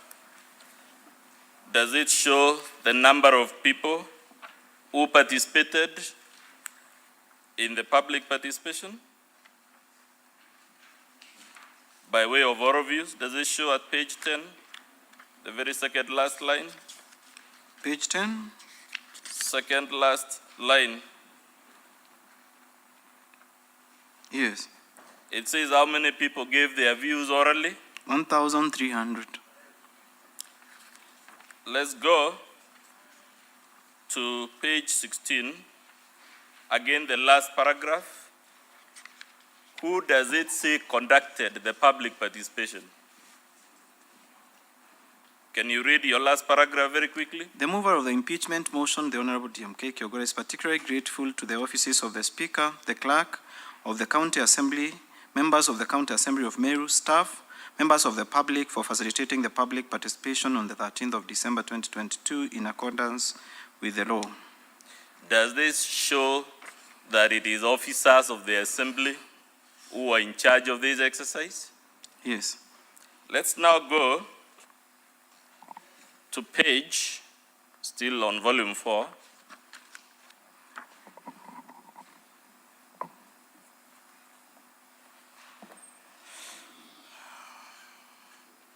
A suggestion was made to you, sir, that all the memoranda opposing the motion are handwritten and the others are typed, and therefore they must have been computer generated. Do you recall that line of questions? Yes. Now let's go to page 535. Is that a view?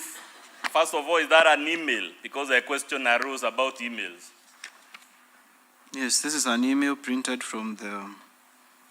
Is that email handwritten? No. Page 36, is it an email? Yes, this is an email. Is it handwritten? No, it's not handwritten. Page 537, is it an email? Yes, it's an email. Is it handwritten? No. Page 538, is it an email? It's not. It's an email. Is it handwritten? It's not. And we could do that up to page 539, correct or incorrect? It's correct. Are those emails in support or in opposition of the motion? Actually, some are supporting, but the majority are opposing the impeachment. Majority are in opposition. Let's go to page 540 very quickly. Is that a handwritten or a typed memorandum? 543. 540. 540, sir, of volume 4. This one is typed.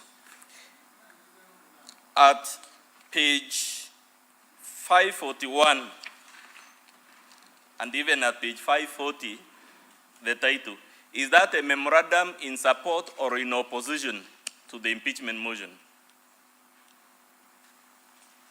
The heading, the last part of the heading on page 540? This one is opposing the impeachment. Is it therefore correct for you to be asked whether all the memoranda in opposition are handwritten? It's incorrect. Let's go to page 542. That's yet another memoranda. Is it in support or in opposition to the motion? You can look at 543. It's actually written in bold at the bottom of I hereby do not support the impeachment motion for Honorable Kawira Mwangaza. So this memorandum, is it handwritten? No, it's typed. The last question from me before my colleague Jacob Ngwele takes over is about whether the husband was receiving a pay.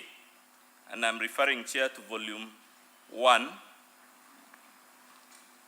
at page 60. Do you have volume 1 with you, sir? Volume 1 of the Assembly's documents.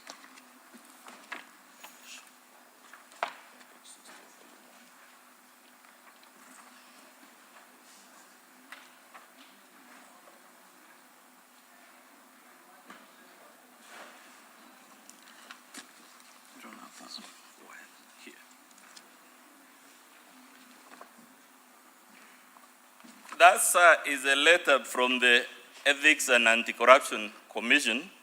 What did the commission say about whether the husband was receiving? Sorry, Council, which page?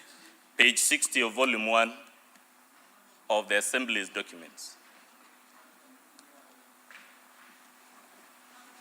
From the bottom, Chair, it is the 5th paragraph from the bottom of page 60. Please read for us what the Ethics and Anti-Corruption said about the issue of whether the governor's husband was receiving a salary or not. Well, the information within our knowledge is that Mr. Meru Governor will be performing his duties without pay. We find this inconsistent with this provision because the office he occupies is a public office within the meaning of this article, whether or not it draws a salary. That is Section 59 of the County Government Act 2012 provides that the functions... We can leave it at that, okay, sir.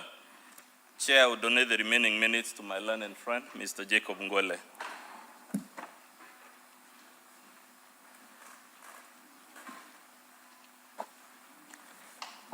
Mheshimiwa, I'll be very brief, just seeking some clarifications from your end. The issue of illegal appointments, you've said, you've been asked. Mr. Ngwele. Yes. We know you, but the answer doesn't know you in this case. I'm sorry. Please put your name. I'm sorry, Chair. My name is Jacob Ngwele. Just that I was rushing because you had 5 minutes. Maybe you can add me as another 2 because you know me. Okay, you've been asked a question relating to why did you choose impeachment instead of inviting the governor to appear before the committee. Was it evidence that impeachment is only cure? Is it? Impeachment was the only option in view of the charges brought forward. Impeachment was the only option. Impeachment was the only cure, like I said during the previous cross-examination. And there is no legal requirement on which steps you should choose? Yes, it's up to the Assembly. It's up to the move of the motion to convince the Assembly. And the issue of the patron, can you confirm that a patron of a public institution exert influence on that institution? Does he have influence? Yes. He has influence on that particular institution. There's the issue of municipalities, the issue you raised about municipalities, and that the committee which was formed. Yes, I can hear an objection. Well, I just hold. As I mentioned earlier, we constrained ourselves on the approach by counsel to suggest answers to witness, and the witness confirms. At this juncture, we have no option that to really oppose that line of examination because we do not have any other opportunity. Once the answers we have already received from the witness have been changed due to the suggestions by counsel. let the council give a background and ask open-ended questions for the witness to narrate his story. It is the movers of the motion story. It's not the story of the council. Let answers come from the witness, not the council. Thank you, Chair. Thank you. Council, you're perfectly in order. I think even Sifuna will agree with me that, Mr. Mwele, you are now engaging in leading questions. And therefore, that objection is sustained. Anything that you have attempted to ask through leading questions will not amount to any contribution before this committee. I stand guided, Chair. Mr. DMK, Mheshimiwa, was it your evidence that taxi and parking, they are preserved of the county government? They are function which are preserved of the county government. That was your evidence? No. The issue of parking, taxi and parking spaces, that is a work it's of the county. It's the preserve of the county, the municipal management board to designate taxis where they're supposed to operate them, or affairs regarding the operations in the municipality. So creating another committee will be contravention of that particular function? Yes. That was your evidence? The other issue, the issue of the videos, we have been asked a lot of questions about videos here. Was it when my lead counsel, Mr. Dr. Mudomi, was asking you a question, did they object? Have they objected to the veracity or authenticity of the videos? I have not seen any objections. So nobody has raised any objections on that, on those videos? Yes. Back to the assembly, when the assembly stones were being thrown to the assembly, during your evidence, was it your testimony? Your time is up, but I'll give you 3 minutes. Your time is up, you can see the red light. Thank you. Was it your evidence that the governor, in one of the clips, admitted that she forced herself to the assembly by force? Yes. That was evidence you gave? Yes. And you stand by it? I stand by that. The issue of a hospital, was it also your evidence that using own source revenue, what was your evidence about it? That the Constitution does not allow that any collections by county bodies should be remitted to the county revenue fund, and then they should request the money through various the channels that they use to request money. Then the that is your complaint. The fact that the body is being told to retain money, it means they have not been retaining. There have been submitting the money to the county revenue fund. So if they were retaining the money, they needed not be directed. Thank you. Thank you very much, Chairman. Thank you very much, Mr. Mwele. Members, Mr. Mwele is a long-serving member of this parliament and is later on the County Assembly of Nairobi. So he's gone into private practice. I don't know why. So, ladies and gentlemen, we are taking a break of 15 minutes to allow the witness to recharge. Members, when we resume, it is now your time to seek clarification. When we are taking tea, we shall agree on a few issues of modus operandi. Thank you, everybody. Back to your holding zones. Tea is served.